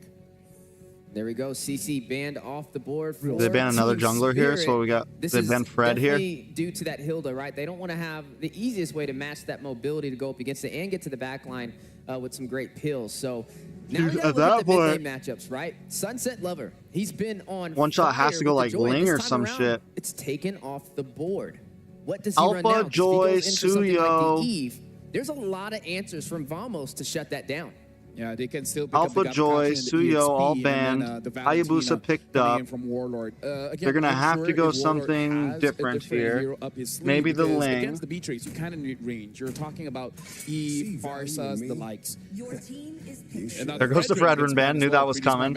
Yep. They want to make sure that they don't have the lockdown, right? What Beatrix really needs right now is a setup for her to land very easy. He's got to go something cheesy here. Quick burst, two synergies, and we're gonna get a new pick along the riverside. New pick coming in. It's still on the table. That's what I'm thinking of as well. But it doesn't have that setup. You're expecting at that point. Nolan is there. Oh, Nolan, yeah, Nolan. Yeah. Nolan is up for grabs. We haven't seen too much of Nolan. If we dig in even deeper, I don't know if you want the Nolan though. I think you want something tankier. What if you go for something like Ballman? Is a good shout out as well. They can delay for a little bit and just pick up their mid laner, but again, I would say. I think at this point, yeah, you wait. You pick up mid lane right now. Good pick, good pick. You pick up the Valentina, so not giving it over to Warlord. So now it's on Warlord's hand. Whatever mage she picks up, undoubtedly will give a very good ult towards Sunset Lover. I'm curious why they want it, because again, I feel like Valentina super safe here. It could have gone to either one of these teams, but at the very least, it's an admittance of we want to hide our jungler first. And the question is, why exactly do you want to hide your jungler? You already know the alpha is pretty much gone. You've banned out the Suyo on your side, so we don't have the fighter-style traditional jungler. They might just Ling here. Expect to. Does that mean that you're going to have to play an assassin on your side of the map and look to kind of split up formations? They might just Ling here. Of a setup, which could have been the Akai for all we know. It's a mind game for Team Spirit right now in the draft up against Vamos. I feel like this is a little bit of a repetitive pattern we've been seeing all day. You are going to see the Khalid picked up, though, for Vamos, and the Vexana to top that off to finalize their draft. And now one more pick for Team Spirit. What do we think it's going to be, right? We have the mid lane matchup. We have the marksman as well, but we have yet to see the jungler. We have. They take out the Alpha. They take out the Fredrin. LaFell talked about some cheese picks. He talked about the Akai possibly rising to the occasion. Akai could definitely be a possibility, but it doesn't work that well against the Hayabusa. Sneak into the scene to finalize this draft, but Vamos has put him in a tricky situation on limiting the pool. I mean, they need some kind of dive, because that's what they had with the Joy going up against the Bruno.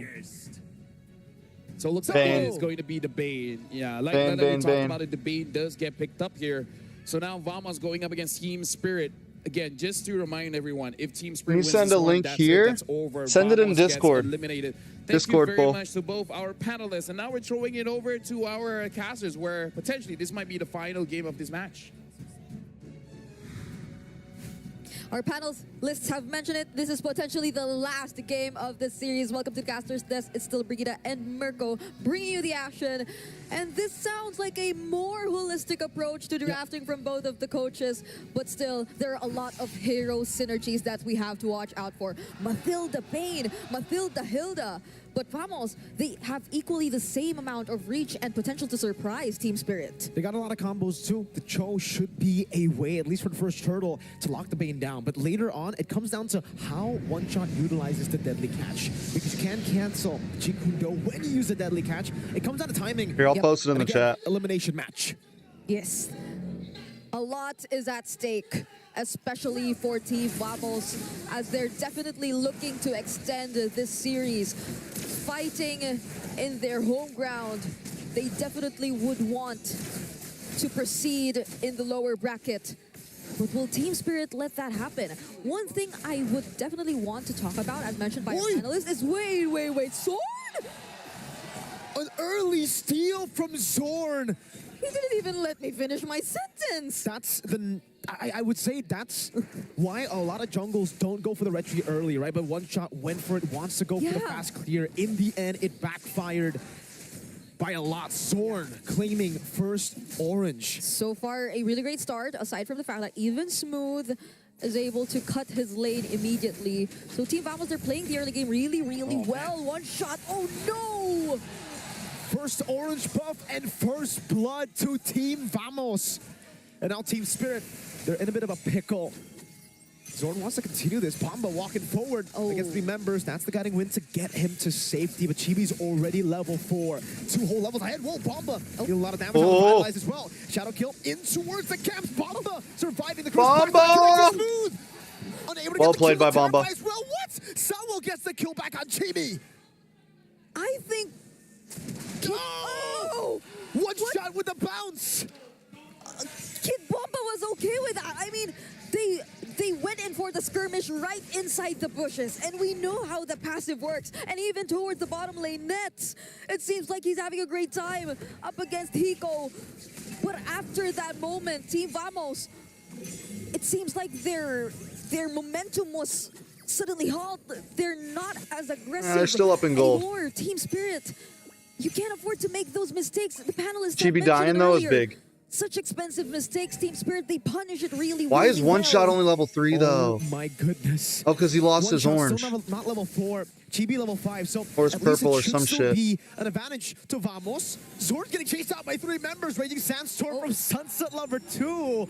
A bit of an over-chase situation for sure there. Zorn definitely happy with that. Raging Sandstorm down. Deadly catch as well. One shot taken down. Sawo very low. Chibi. Quad Shadow and the Shuriken. Going to game 5. On Smooth. Maybe. Just needs a few more hits. That's a great quick sand guard to get him back to safety with Warlord disengaging for them. So in the end, it's So Vamos who get the turtle and survive with that 1.5k gold lead. And I mean, that's exactly the reason why we said nice. Net still got the gold crab. That was clean. Team Spirit, right? That was the deadly catch. Oh, the Renner's Apathy misses, but then again, that was the deadly catch, which was casted a little bit too early. So Team Vamos, they're just able to go in with the aggression once again, but there's the Way of the Dragon used onto Sao. So now Team Spirit, it feels like they have to watch out for One Shot. It seems like they have to accompany him in order for him to successfully be able to take his very own objectives, in order for him to farm. Because they're not stopping with the pressure. The mere fact that Smooth has this much of an advantage compared to Kid Bomba in the XP lane, we're seeing a lot of rotations, a lot of perhaps even double lanes, and you want that to happen to Team Spirit, but Sawo, he gets spotted out! Great combo, Raging Sandstorm, Terrify, Eternal Guard, Zorn Jeet Kune Do, and that's a double for Chibi. A great start for Vamos, despite a few mishaps there, back and forth. One Shot will only get 2 hits on the turret. And I like how they're really trying to pick up the pace, right? They're trying to be really fast in terms of rotations. Team Spirit, you would expect with the amount of mobility that they also have, with also Hiko and the composition of their lineup, that Hiko would want to rotate out of his lane a lot more often, just focus on clearing the waves, not entirely picking up a fight against Nets, and potentially even going for the double lanes. But since Nets is also handling the laning pretty well, and Team Vamos, they're really going to this. Whoa, Terrified deadly good kill on the Chibi. One Shot gets the shutdown again. It's all about the deadly catch timing, and that one was perfect. Bomba walking up the Terrified to disengage. Turtle number 2 has spawned in the game, and Chibi is down. Yeah. He won't be there. So Team Spirit, they want to get this turtle for themselves. Kid Bomba zoning 3 members, but will they still go in? They don't have the retribution. Bomba's cool with taking all that damage. Bomba wants to walk back in. Gets the guiding win as one shot takes the neutral objective, and we are back to almost dead center. Equal game. Yes. Hiko's able to breathe too. He's able to attempt to go for the double lanes. He wasn't for like the past 5 minutes. He was just restricted in his own lane, even under the turret even, because like there's just so much rotation, so much pressure coming in from Team Vamos. But that's also one of the advantages we're seeing. That one shot still goes for the Oh, nice kick. Great kick into the Cursed Blast. Nets takes that kill away. And Vamos are now trying to grasp onto that lead. They want to hold it for as long as possible.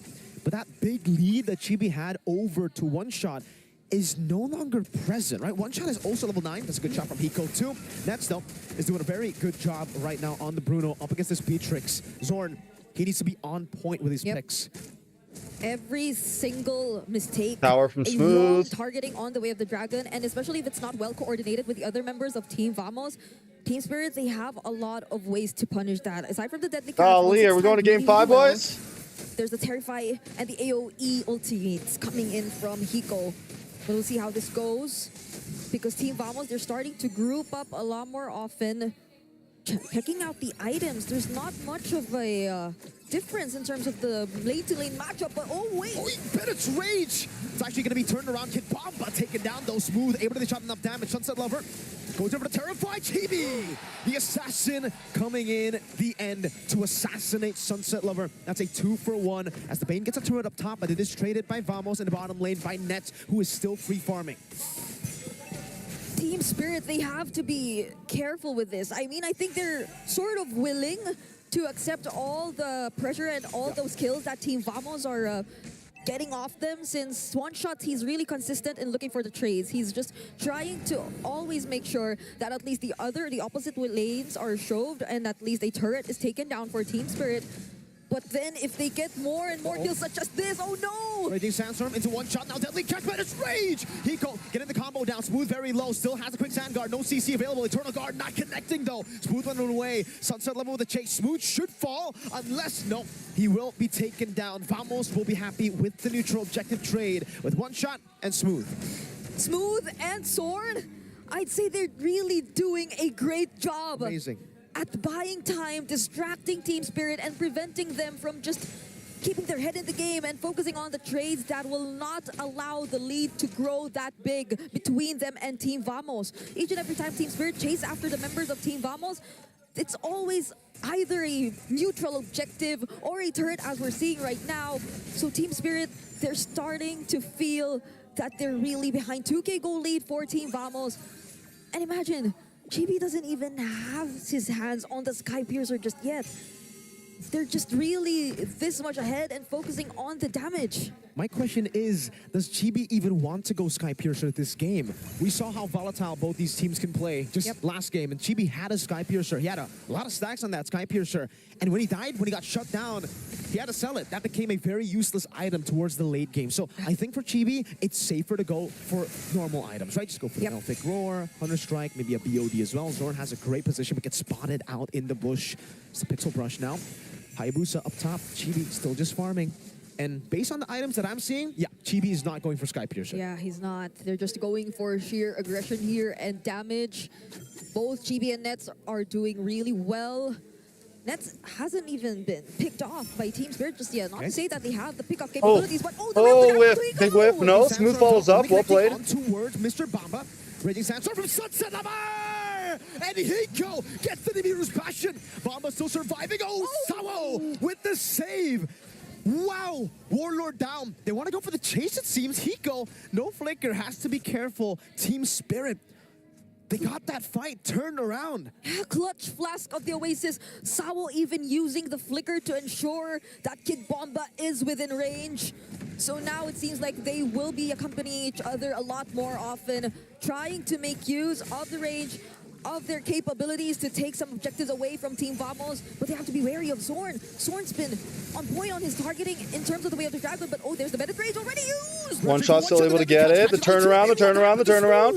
Evaporated. Eternal Guard connecting on down a Bomba. It will be a kill over. Smooth for Bomba. But Spirit, get the Lord. Sunset Lover always just scheming in these bushes. Yeah, and it seems like this is the way to play around this Bane lineup that Team Spirit has, right? If you just overextend a little bit, they definitely have the tools to be able to answer back. Now they have the Lord in their hands. They will try to gain a little bit more access towards Team Vamos map. And the Flicker is still in cooldown for Sorn, so they could potentially be a little bit more aggressive this time around. One thing to note, if you let Hiko and One Shot within range of a turret, they will definitely seek to take it down. What turret, right? Which turret? That's what Spirit will be asking every single time if they have the way, or wave rather, to siege in. They'll just be like, turret, what turret? It's gone, that's a minion to us. Even without minions, maybe. There you go. Oh my god. Turret tier 1 in the mid lane falling down as well. Team Spirit, they have match point. Lafelt spoke about this. There is no room for error for Team Vamos. Right? This is an elimination match. This is. And Sorn, it seems like he still wants to look for the targets. They have a lot of information, but Team Spirit, they're all grouped up. So who would you want to target in this kind of situation? They don't want to let anyone behind. They don't want to let Hiko become an easy target anymore. And Kinboba, he's just going for it. Poking Sorn down really low. They have another wave in the bottom lane. And there's just one inner turret left for Team Vamos at this point. The siege composition is ridiculous. So much poke from Hiko in One Shot. Oh, Wind of Nature from Spirit. So the big problem, I would say, for Vamos now. Wind of Nature on Hiko. Another big problem to add onto the list is the fact that there's a Wind of Nature for Hiko. Yeah. Most of the members, if not all the members from Vamos who can dive to threaten Hiko are all physical damage. Nets, Chibi, Smooth. It'll come down to Warlord to get the last hit. And on Vexana, that's tough. Yep.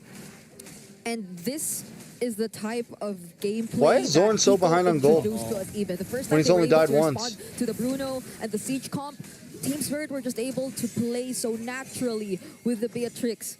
Picking up an immediate Zorn's way behind Sabo. Guard gone for Team Vamos. They know it too.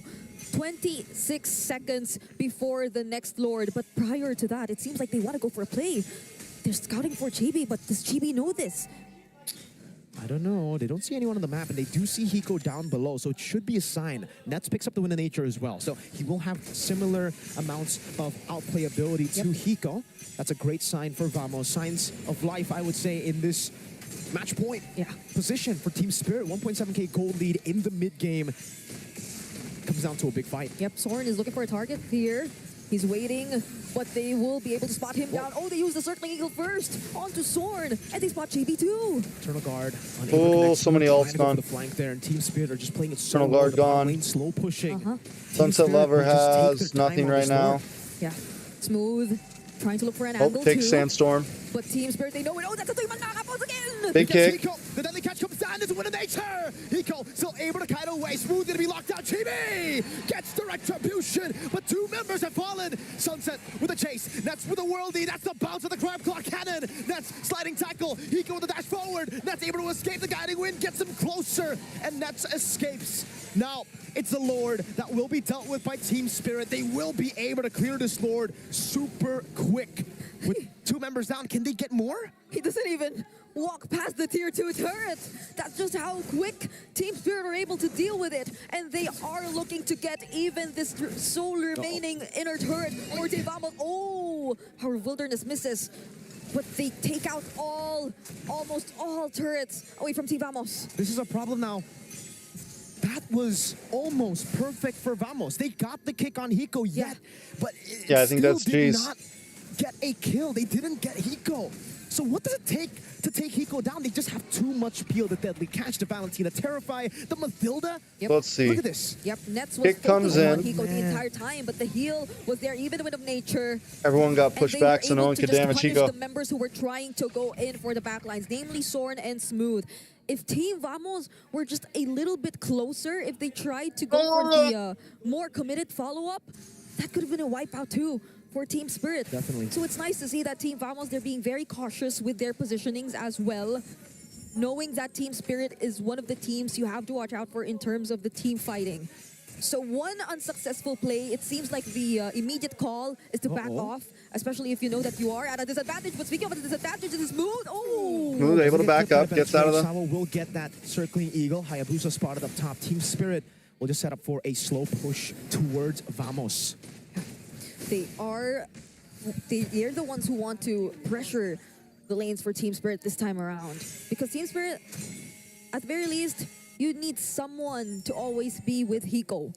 Zorn is always on the lookout for Hiko. Like, he is the prime target here for Team Vamos. So they definitely wouldn't want him to be isolated. And it's good for them that not once has Hiko been taken down. He Rose also Golden has the for Rose Gold Hiko. Meteor alongside the Wind of Nature. So he's really focusing on survivability too. He wants to make sure that he doesn't fall because Hiko's role in this lineup is super important. Like, I know one shot, he's also capable of just going in for the siege, but he's the one that they should have the least access to in terms of Team Vamos. It's just really tough to go for the catch there, right? Most of the catch potential from Vamos, I mean, all of it almost, is on Zorn. The Raging Sandstorm has been very easy to dodge, at least for Team Spirit.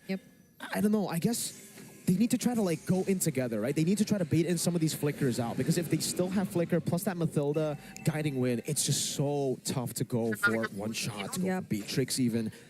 And man, I guess for Vamos, the advantage that they have is not in a team fight in a 5v5, but it's on in the side lanes. CS though, they don't care. They're gonna go and try to blitz it. Nah, they really want to go for it. Ronnie James. Smooth. Oh, Raging Sandstorm. Oh, flickers out that. Oh my crap, clock cannon. Oh my god, that was almost a one-shot by one shot. The crab claw hurts. That wasn't even a full-on team fight by two of these teams, but the amount of poke, the amount of burst damage, it's enough to zone Team Vamos away from the Lord, and it seems like they won't gain any access towards it. Team Spirit, that was a clean take on the Lord. That was VG's 3-1. Phenomenal take for Team Spirit, and now all questions are back to Vamos. Can they defend? Source, trust me, bro. They do have ways not to deal today. with the waves, but we ain't trusting the broccoli man today, Ja. Sorry. Beatrix and sorry, Paul. We were talking about the siege potential. They could use a deadly catch to try to get the turret, but if they do, that's a wasted resource in the team fight. Vamos, their big condition, I would say, is to bait out the deadly catch and then luckily, go for the they won't have to take an airport. Spirit, they'll just walk home. They will be waiting for that Lord. This isn't sorry, the Evolved Paul. Lord just yet. We are still 17 minutes into the game, but this is still approaching the 18-minute mark. We know the death timers are deadly for both of these teams, whoever will fall. And now they will gain access towards the base of Team Vamos. Could this be it for Team Spirit? Smooth goes to the Raging Sandstorm. The bench to zone him away. The deadly catch has been used up. Zorn, this is an angle to attack. Bomba, Smooth loses the immortality. Bomba's on the turret right now. Smooth is down.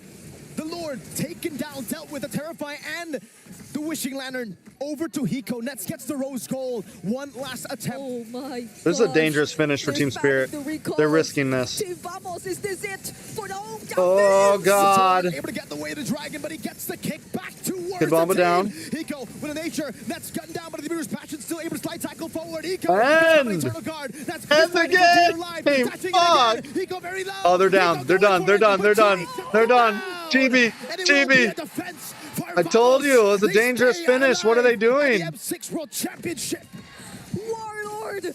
What are they doing? Onto Hiko, preserving the Eternal Guard and showing us how it's done. Team Vamos, they prolong this game. And Team Spirit, we have to not see yet, what happened. Let's look. That's when Jaw's supposed to go. Replay. Not yet, Paul. Not yet, Mr. TREXCASTS. Going in for the Bennett even for Hiko here.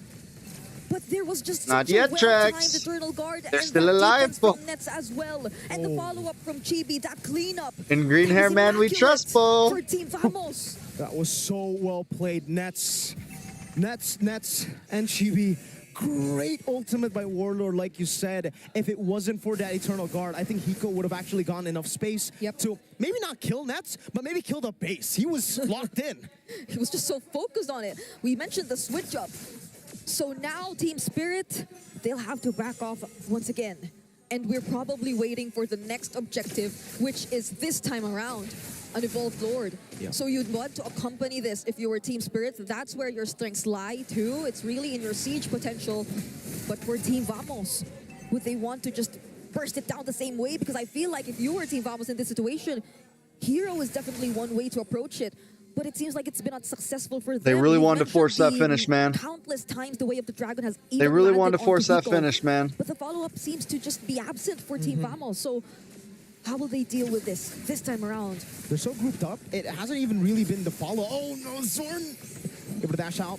Kid Bomba was walking forward, one shot. Oh, a lot of damage on the Smooth. He does get the stun. Oh, God.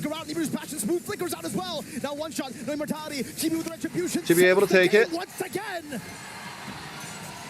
And that was just consecutive Bro, I think they were layering of supposed- crowd control to ensure that one shot will not find his way to the retribution. Team Spirit should have been, securing bro. the Lord for Team And Baba should be Vamos. harassing that Now bot they're lane, able man. to breathe, and they get He's supposed to be another chance harassing at that bot fighting lane. back. Team Spirit, fortunately for them, they also have a lot of wave clear in their Yeah, lineup. stalwart, They have a Lily Catch again. They stall have the Lord, let Bennett's waves range and Idris push. Passion. What will their plan They didn't be? slow Really play to just that wait enough. for this Lord siege up against Team Vamos? It seems like they're still Team Spirit's Lord pit and just like they're still trying to scout them out. Hey, TS gotta be careful. their slow here. play If they make a definitely wrong still move, needs that's a an little involved Lord. Even one member really good left standing can end the micros. game. Heck, even I really think good if understanding both of, them get wiped of out, the Lord can spikes, end the game. of like when they're He gonna can when do their it alone. composition's He gonna can. be good. Honestly. So they Pretty will good be a little bit more drafting. careful, but Sao and Kid Bomba But I think their macro is still a trying little. to get some information. Okay. It's guiding wind. Okay, so they will try to head back. They need to be safe in terms of positioning this time around. Team Vamos, they're the ones who will potentially be a little bit more aggressive. Sorn has the flicker even, so he can go in for a flicker knock up on the G Kundo or even a Way of the Dragon if he wants to. So Team Spirit, Couple micro decisions that have are to be still careful just a this little. time. Flicker on Hiko, 26 seconds. That's the real resource that they want to try to, bait out here for Vamos. Oh. Almost. Great Terrifying, great Disengage. Circling Eagle already baited out the mid lane. There's going to be another wave coming down. The tier 2 should fall as Vamos take their time to build up this Evolved Lord. That circling eagle by I think it'll Sabo be there. a base turret take for Vamos. Yep. Now they That will looks like a panic button. eventually be the ones to pressure. That's the concealed. Sword goes in, but he gets revealed. And still they are able to Does take have down Deadly the base Catch turret. still. That's the Raging Sandstorm, which He's missed saving it. from That's Smooth. good. Will Team Spirit try to go for it?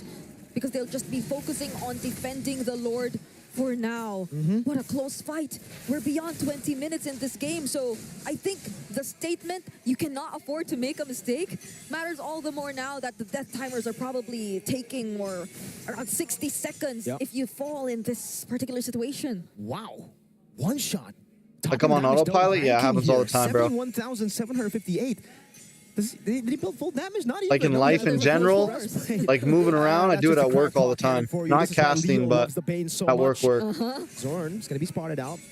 So what's good about Vamos' turret And then I'll take come on back top to is the fact reality that and be they like, got yo, the what the far lane, fuck's right? So going at on? least, the minion How many waves tables will do I not have be slow again? pushing What did I constantly just put towards in that Vamos. order That for? will Wait, mean that what am Vamos I can doing in the actually play kitchen with right it. now? They also have Oh, the yeah. Hayabusa, so I would personally think that the Hayabusa will be staying up top for a while to try to threaten a split push. Yep. And they'll have to deal with that.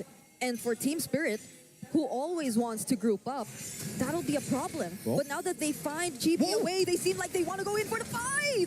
Turn a guard, Bomba's here, able to actually dash away from it. The wave up top is still in equilibrium. No Nets, flicker on Warlord. nets. Both taken down. Couple hits on the sunset.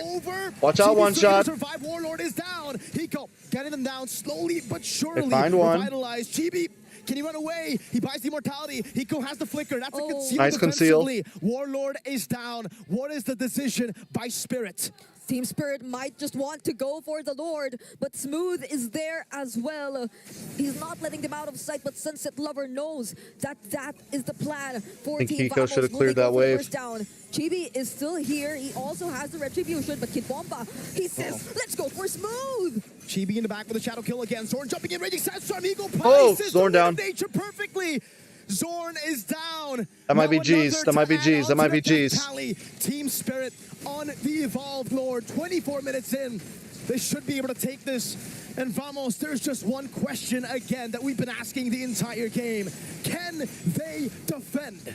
Nets hasn't fallen, not once. in this entire game. And they have to repeat it once more for this upcoming defense. Warlord has already returned to the game, but Sword is not here to add on to the pressure of Team Spirit to make them very cautious of their positioning. And there goes the Circling Eagle once again onto Warlord and the Bandit's Rage, but they're able to dodge it either way. But there's still the Evolved Lord marching in the mid lane. This might be premature abilities to be using very early in the siege, but we will see. Evolved Lord in the mid lane. Massive one, Eternal Guard catches Warlord. Raging Sandstorm with the flanker. Hiko still in the back, hiding away. TB on the backside, looking for Hiko. And will bid adios to Vamos. Adios to Vamos. The side. Bye-bye. Siege potential. And the pride of EECA. Don't corrupt Hiko Bamba. He's a pure soul. And they defend their spot in the competition. No room for mistakes indeed if you're up against Team Spirit. The Spirit might have wavered in the cider bracket match. Imagine you got that mother lover. Spirit will make their way into the next round of the lower brackets. What a phenomenal performance by Spirit. Unfortunately, Team Vamos, their journey ends here. But we have to recall what happened in that game together with our panel. Out of all the games in that match, that last one, like, if you were to get out of this competition, that's a good game from Vamos. If there was any team that we're going to lose to, at least it was Spirit, because they put on a show. GGs. Both sides played an incredible game here. Congratulations to Team Spirit as they move on to the next stage, an exciting time for their region. A major step for EECA. What am I going to eat, guys? Nostalgia, right? This is kind of feeling like M5. Back when we got to see Davis Foltz go up against Homeboys. Udon? Yep, a good time that was. But man, Did I get some udon noodle? hard to see Vamos lose in that sense. But at least they put up everything on the table, making sure there's nothing to regret at the end of that game. Yep, hopefully they'll keep on trucking and actually improve as a team. Because I believe coming into M6, a lot of doubts were thrown over to Vamos, but they've really showed up. They tried their best, only up until this point. But again, now we just got to see what happens in the future. Speaking of which, it looks like Rose is already on stage. So we're going to throw it over to Rose alongside with Vamos and then eventually Team Spirit. These anti-heroes had showed heroism towards their journey to be greater than ever. It is unfortunate that their journey will end today. However, ladies and gentlemen, in a count of 3, let us give them one final round of applause. In 3, 2, 1, everybody, this is Team Vamos. Thank you very much, and we hope to see you guys come back stronger next year. The team that has just won this elimination match. Give it up for Team Spirit, Kid Bomba, and One Shot. Hello, how are you? Good. You're feeling good? Were you nervous just now? Not really. Maybe a little bit in the first game. I don't know what to eat. It was more nerve-wracking for me. Squid not really. Boy. We understood what we What's had to do Squid to Boy? win. Oh, you guys understood what you guys had to do to win. Maybe you can share with me a little bit what you meant by that? So One Shot lost the bar first minute, right? Yes. And usually it's impossible to come back games like this, but we still did it, so yeah. Okay, Kid Bomba, I have a question for you. We know that most of these players were the reason why you guys had an early MSC exit, right? Right. How does it feel getting vengeance on the international stage once again? Where's Jack? Jack, where you at, Bull? What happened, We Bull? will just face them many more times, you know, so it's just one win. I think the score now is 2-2. So it's like best of 5. The next one, who wins the next one, won. Who wins the next Where'd one you will go? win the best of 5. Okay, Where now, are One you? Shot, hello. Welcome back to the international stage. We know the last time you were in the international stage was M2. Yeah. How different is it this time to be playing in M6? Ну, стало менее волнительно. Я просто полагаюсь на свою игру, на игру своей команды. И, в принципе, все. So I don't feel nervous. I just play with my teammates, and you know, I feel good. Overall, I feel good. Yeah. Yes. You know what? Seeing you guys play, seeing you guys dominate like that, I would feel good too if I were in your shoes. Like, a huge congratulations. You guys just survived another elimination match. But here's the predicament I'm in, guys. I want see that you guys have been throwing some like boba or milk tea, but I also want real food. So I'm looking for a restaurant with real food that I can also get boba or milk tea from. We just try it in scrims, and then if it works, we play it in the tournament, stuff like that. Whose idea is it usually? Our coach's idea, sometimes mine, sometimes it's Sun's idea, sometimes it's picks that we already used, you know? For example, Joy, Sun's already played in MCC Grand Finals when we qualified for M5, and it was played back then. Then when it got buffed, we just tried it on mid, it worked, so we just kept trying it. Yeah, I agree, it does work. I don't think Team Vamos could counter that. Now, will we see any more interesting picks in weirder lanes? No idea. Let's see. Let's see. Now, let's talk about more of the draft, yes? We know that this unorthodox draft comes from you guys as a team itself. Now, is this a EECA specialty or just Team Spirit itself? I'm not sure. I guess it's just us, you know? We have a deep hero pool, and then we just use it to be able to... BMS Organics Cafe. Oh, having a big hero pool really does play a big part, huh? It does. Now, One Shot, you're the only non-Southeast Asian team left in M6. What does this mean for you guys? This is all like healthy food, bro. Мы хотим показать, что наш регион очень сильный, что с нами надо считаться.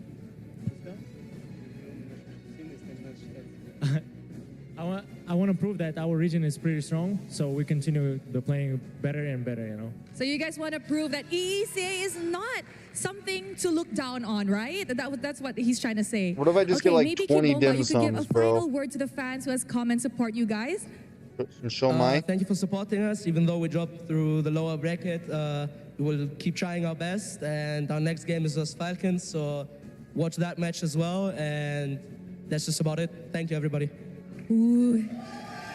There we go. The love from Team Spirit is there. Thank you very much. And guys, congratulations on continuing your journey in the knockout stage. And with that, let's throw it back to the panel to break down what happened in this match. Does Jollibee have milk tea? Team Vamos. And now we got to talk about what happened in that game. And in my mind, it just keeps on replaying. The moment Sao got Sukiya, Tokyo Bowls, and noodles crumbling down. It was such a great angle as well. Like an incredible angle because he was circling around smooth initially, and honestly, not too bad of an option. Get rid of the Raging Sandstorm, then you don't really have to worry too much about, you know, securing this lore, which time and time again, One Shot was kind of struggling, which is why Kimbapa was laughing a little bit at him up on stage, knowing like, dude, you just gotta hit that. We need this lore to end the game. A curveball indeed, but overall, a great game and a major victory for the EECA region and Team First we get a drink. Spirit to move on forward into M6. What phenomenal gameplay we just seen. We get a matcha milk tea. I want to look at the items a little bit longer, especially for Hiko, because this is a bit of a different build coming in from Hiko. The one that I really want people to pay attention to is actually that Houseclaw, because having that Houseclaw, having that Wind of Nature as well, and before it is even had the Rose Gold Meteor, that's a lot of defense for a marksman, where the Houseclaw gives crit, but more importantly, gives that lifesteal. And having that BOD, the Blade of Despair, every single basic attack is going to hurt quite a lot because that's how Beatrix's passive works. And having the Houseclaw just makes it so that even though Zorn was able to catch Hiko, what are you going to do about it? Like, once Hiko is free from the Way of the Dragon, he can lifesteal back up. If he went for a 100 strike build, then he might have died. Yeah, let's not forget about the consistency of his item swaps as well. Like, he is fast on it. He doesn't miss so far. Yeah, and then the Malefic Gun to top it off. I mean, with the Bruno, everybody picking up the Malefic Gun super fast. You got the range to match with it, and then a little bit more versatility. We want some ramen, guys? Beatrix is a comfort pick for Hiko, and it definitely showcases today. Yeah, and again, looking at, I would say the hero pick here, Vamos, they were able to play the side lanes very, very well up until the point where Warlord got picked off. And this is just one of those situations where one mistake is all it took. And again, if Hiko didn't build the way that he built, he even had a tenacity. Zorn caught Hiko quite a few times. Hiko should have. Guys, I don't know what any of this stuff is. The old build. Gyudon. I mean, What's Gyudon? I want Gyudon to say is that it's Sukiya's going to signature be dish. enough, but at the same time, he Tender also thin has sliced beef simmered in our supplementary heroes secret to make sure recipe. that he can successfully do I think I had this the other that day, he and it was has really that good. one or two autos that could make the difference in those types of fights.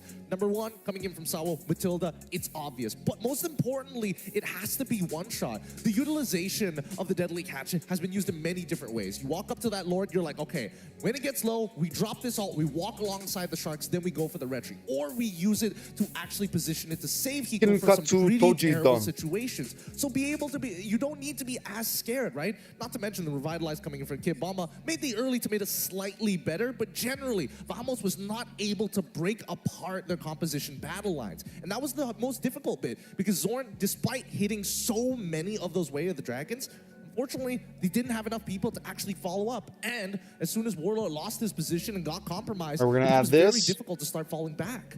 Just a mind game. We're gonna overall for Team get- Spirit up against Vamos, starting all the way in the draft. And then we saw a few mistakes This- slip through the cracks, and Team Spirit was able to capitalize on that. Having the Matilda in the mix definitely made things a little bit more challenging. The sustainability, the later the game went, the harder it was to deal with. The curveball shots with the guiding winds and the circling eagles from Sawo were challenging. And then looking at Vamos, I mean, look at Nets. He, overall, we saw that crit come alive when they were defending Maybe we for get that a base large crystal. instead. And he even has a higher damage get rid of output this? than Hiko on the Beatrix. The other, like the entire team, 77. Like in terms of damage, Vamos did quite a lot. But now we got to look at the MVP.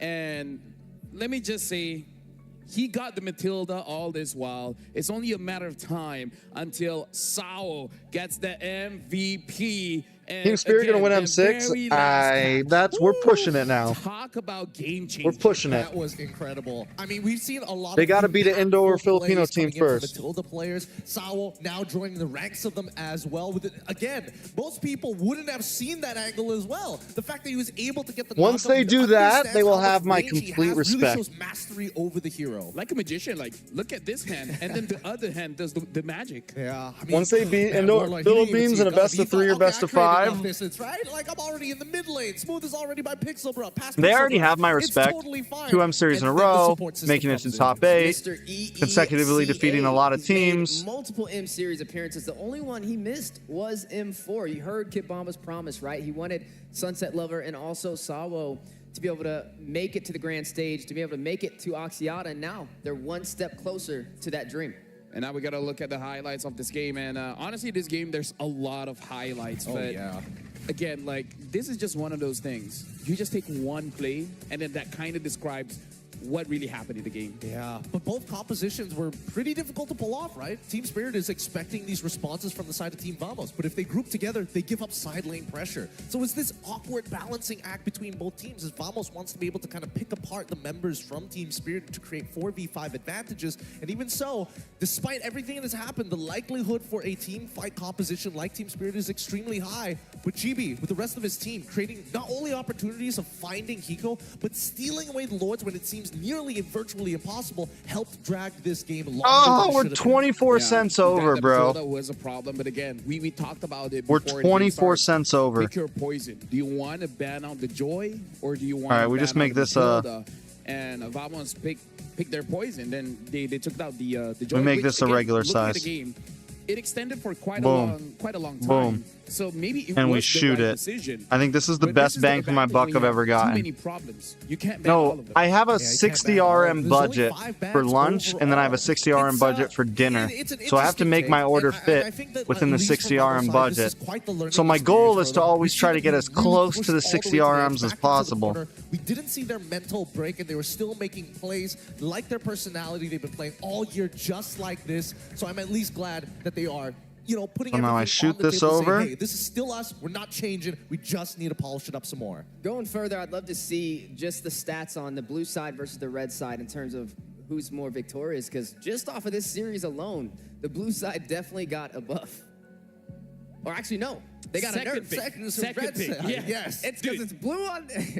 I'm already colorblind. Don't make it We're worse both for me. colorblind. Don't make it worse. On the you're red colorblind side, just in this, Okay. with this situation. All right, I'm actually colorblind, so I'm like, what?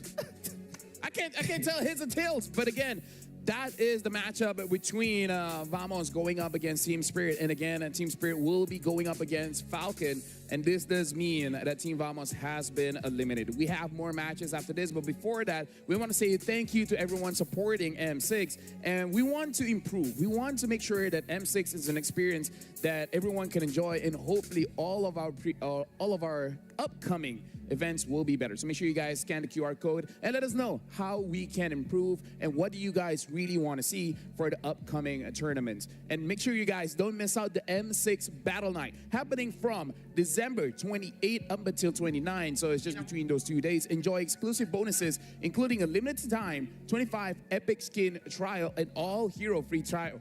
See you there. And here's the thing.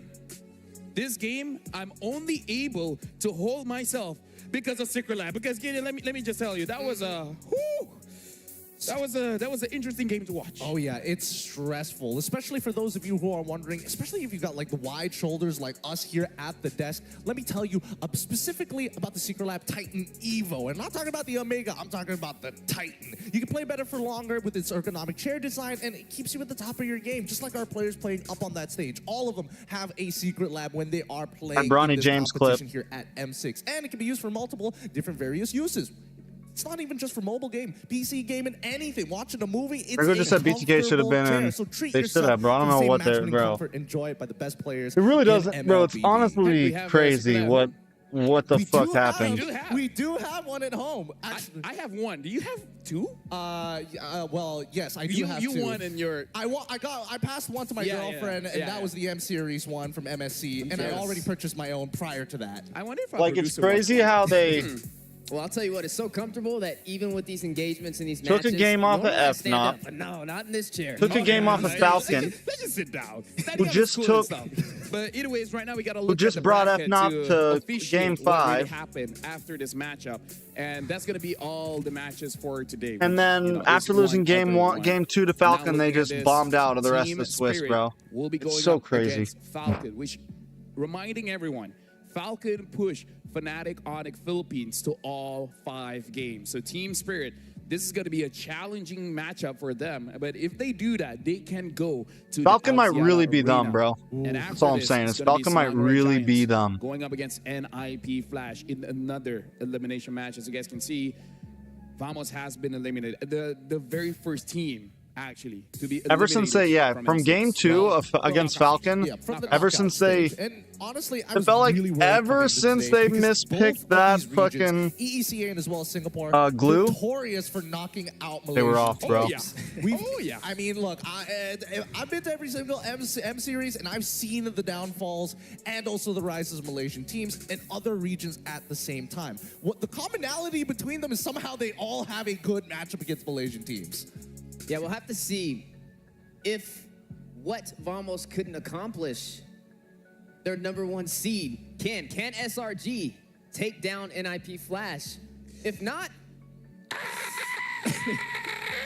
Yep, screaming on the inside, keeping it chill on the outside. That's the way most people are going to be feeling, not only here in the arena, but for those at home. I'm hoping that SRG can put up a decent matchup, because even when they did go into their decider match, not the best showing, including NIP Flash as well. I tweeted about this multiple times, well, X'd about it multiple times, that it just felt that they weren't giving their best just yet.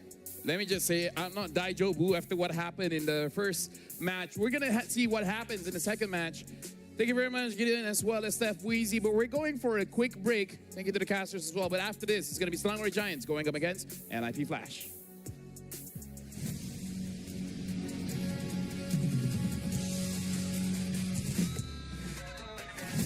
We min-maxed our dinner, bro. We min-maxed the hell out of it.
Cool guys, watch party.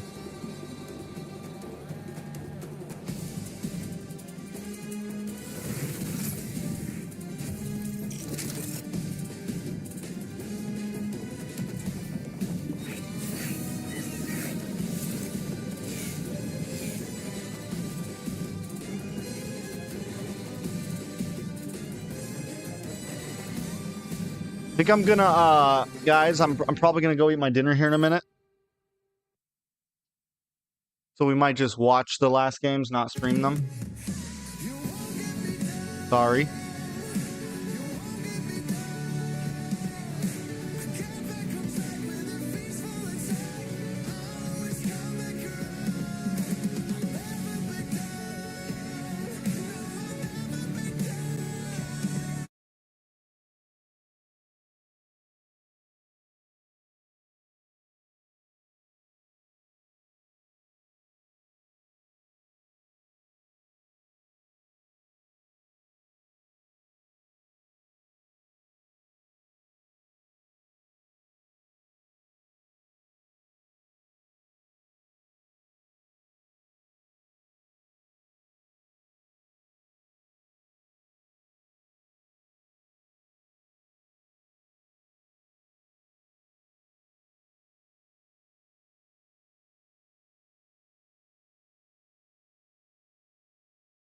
Times.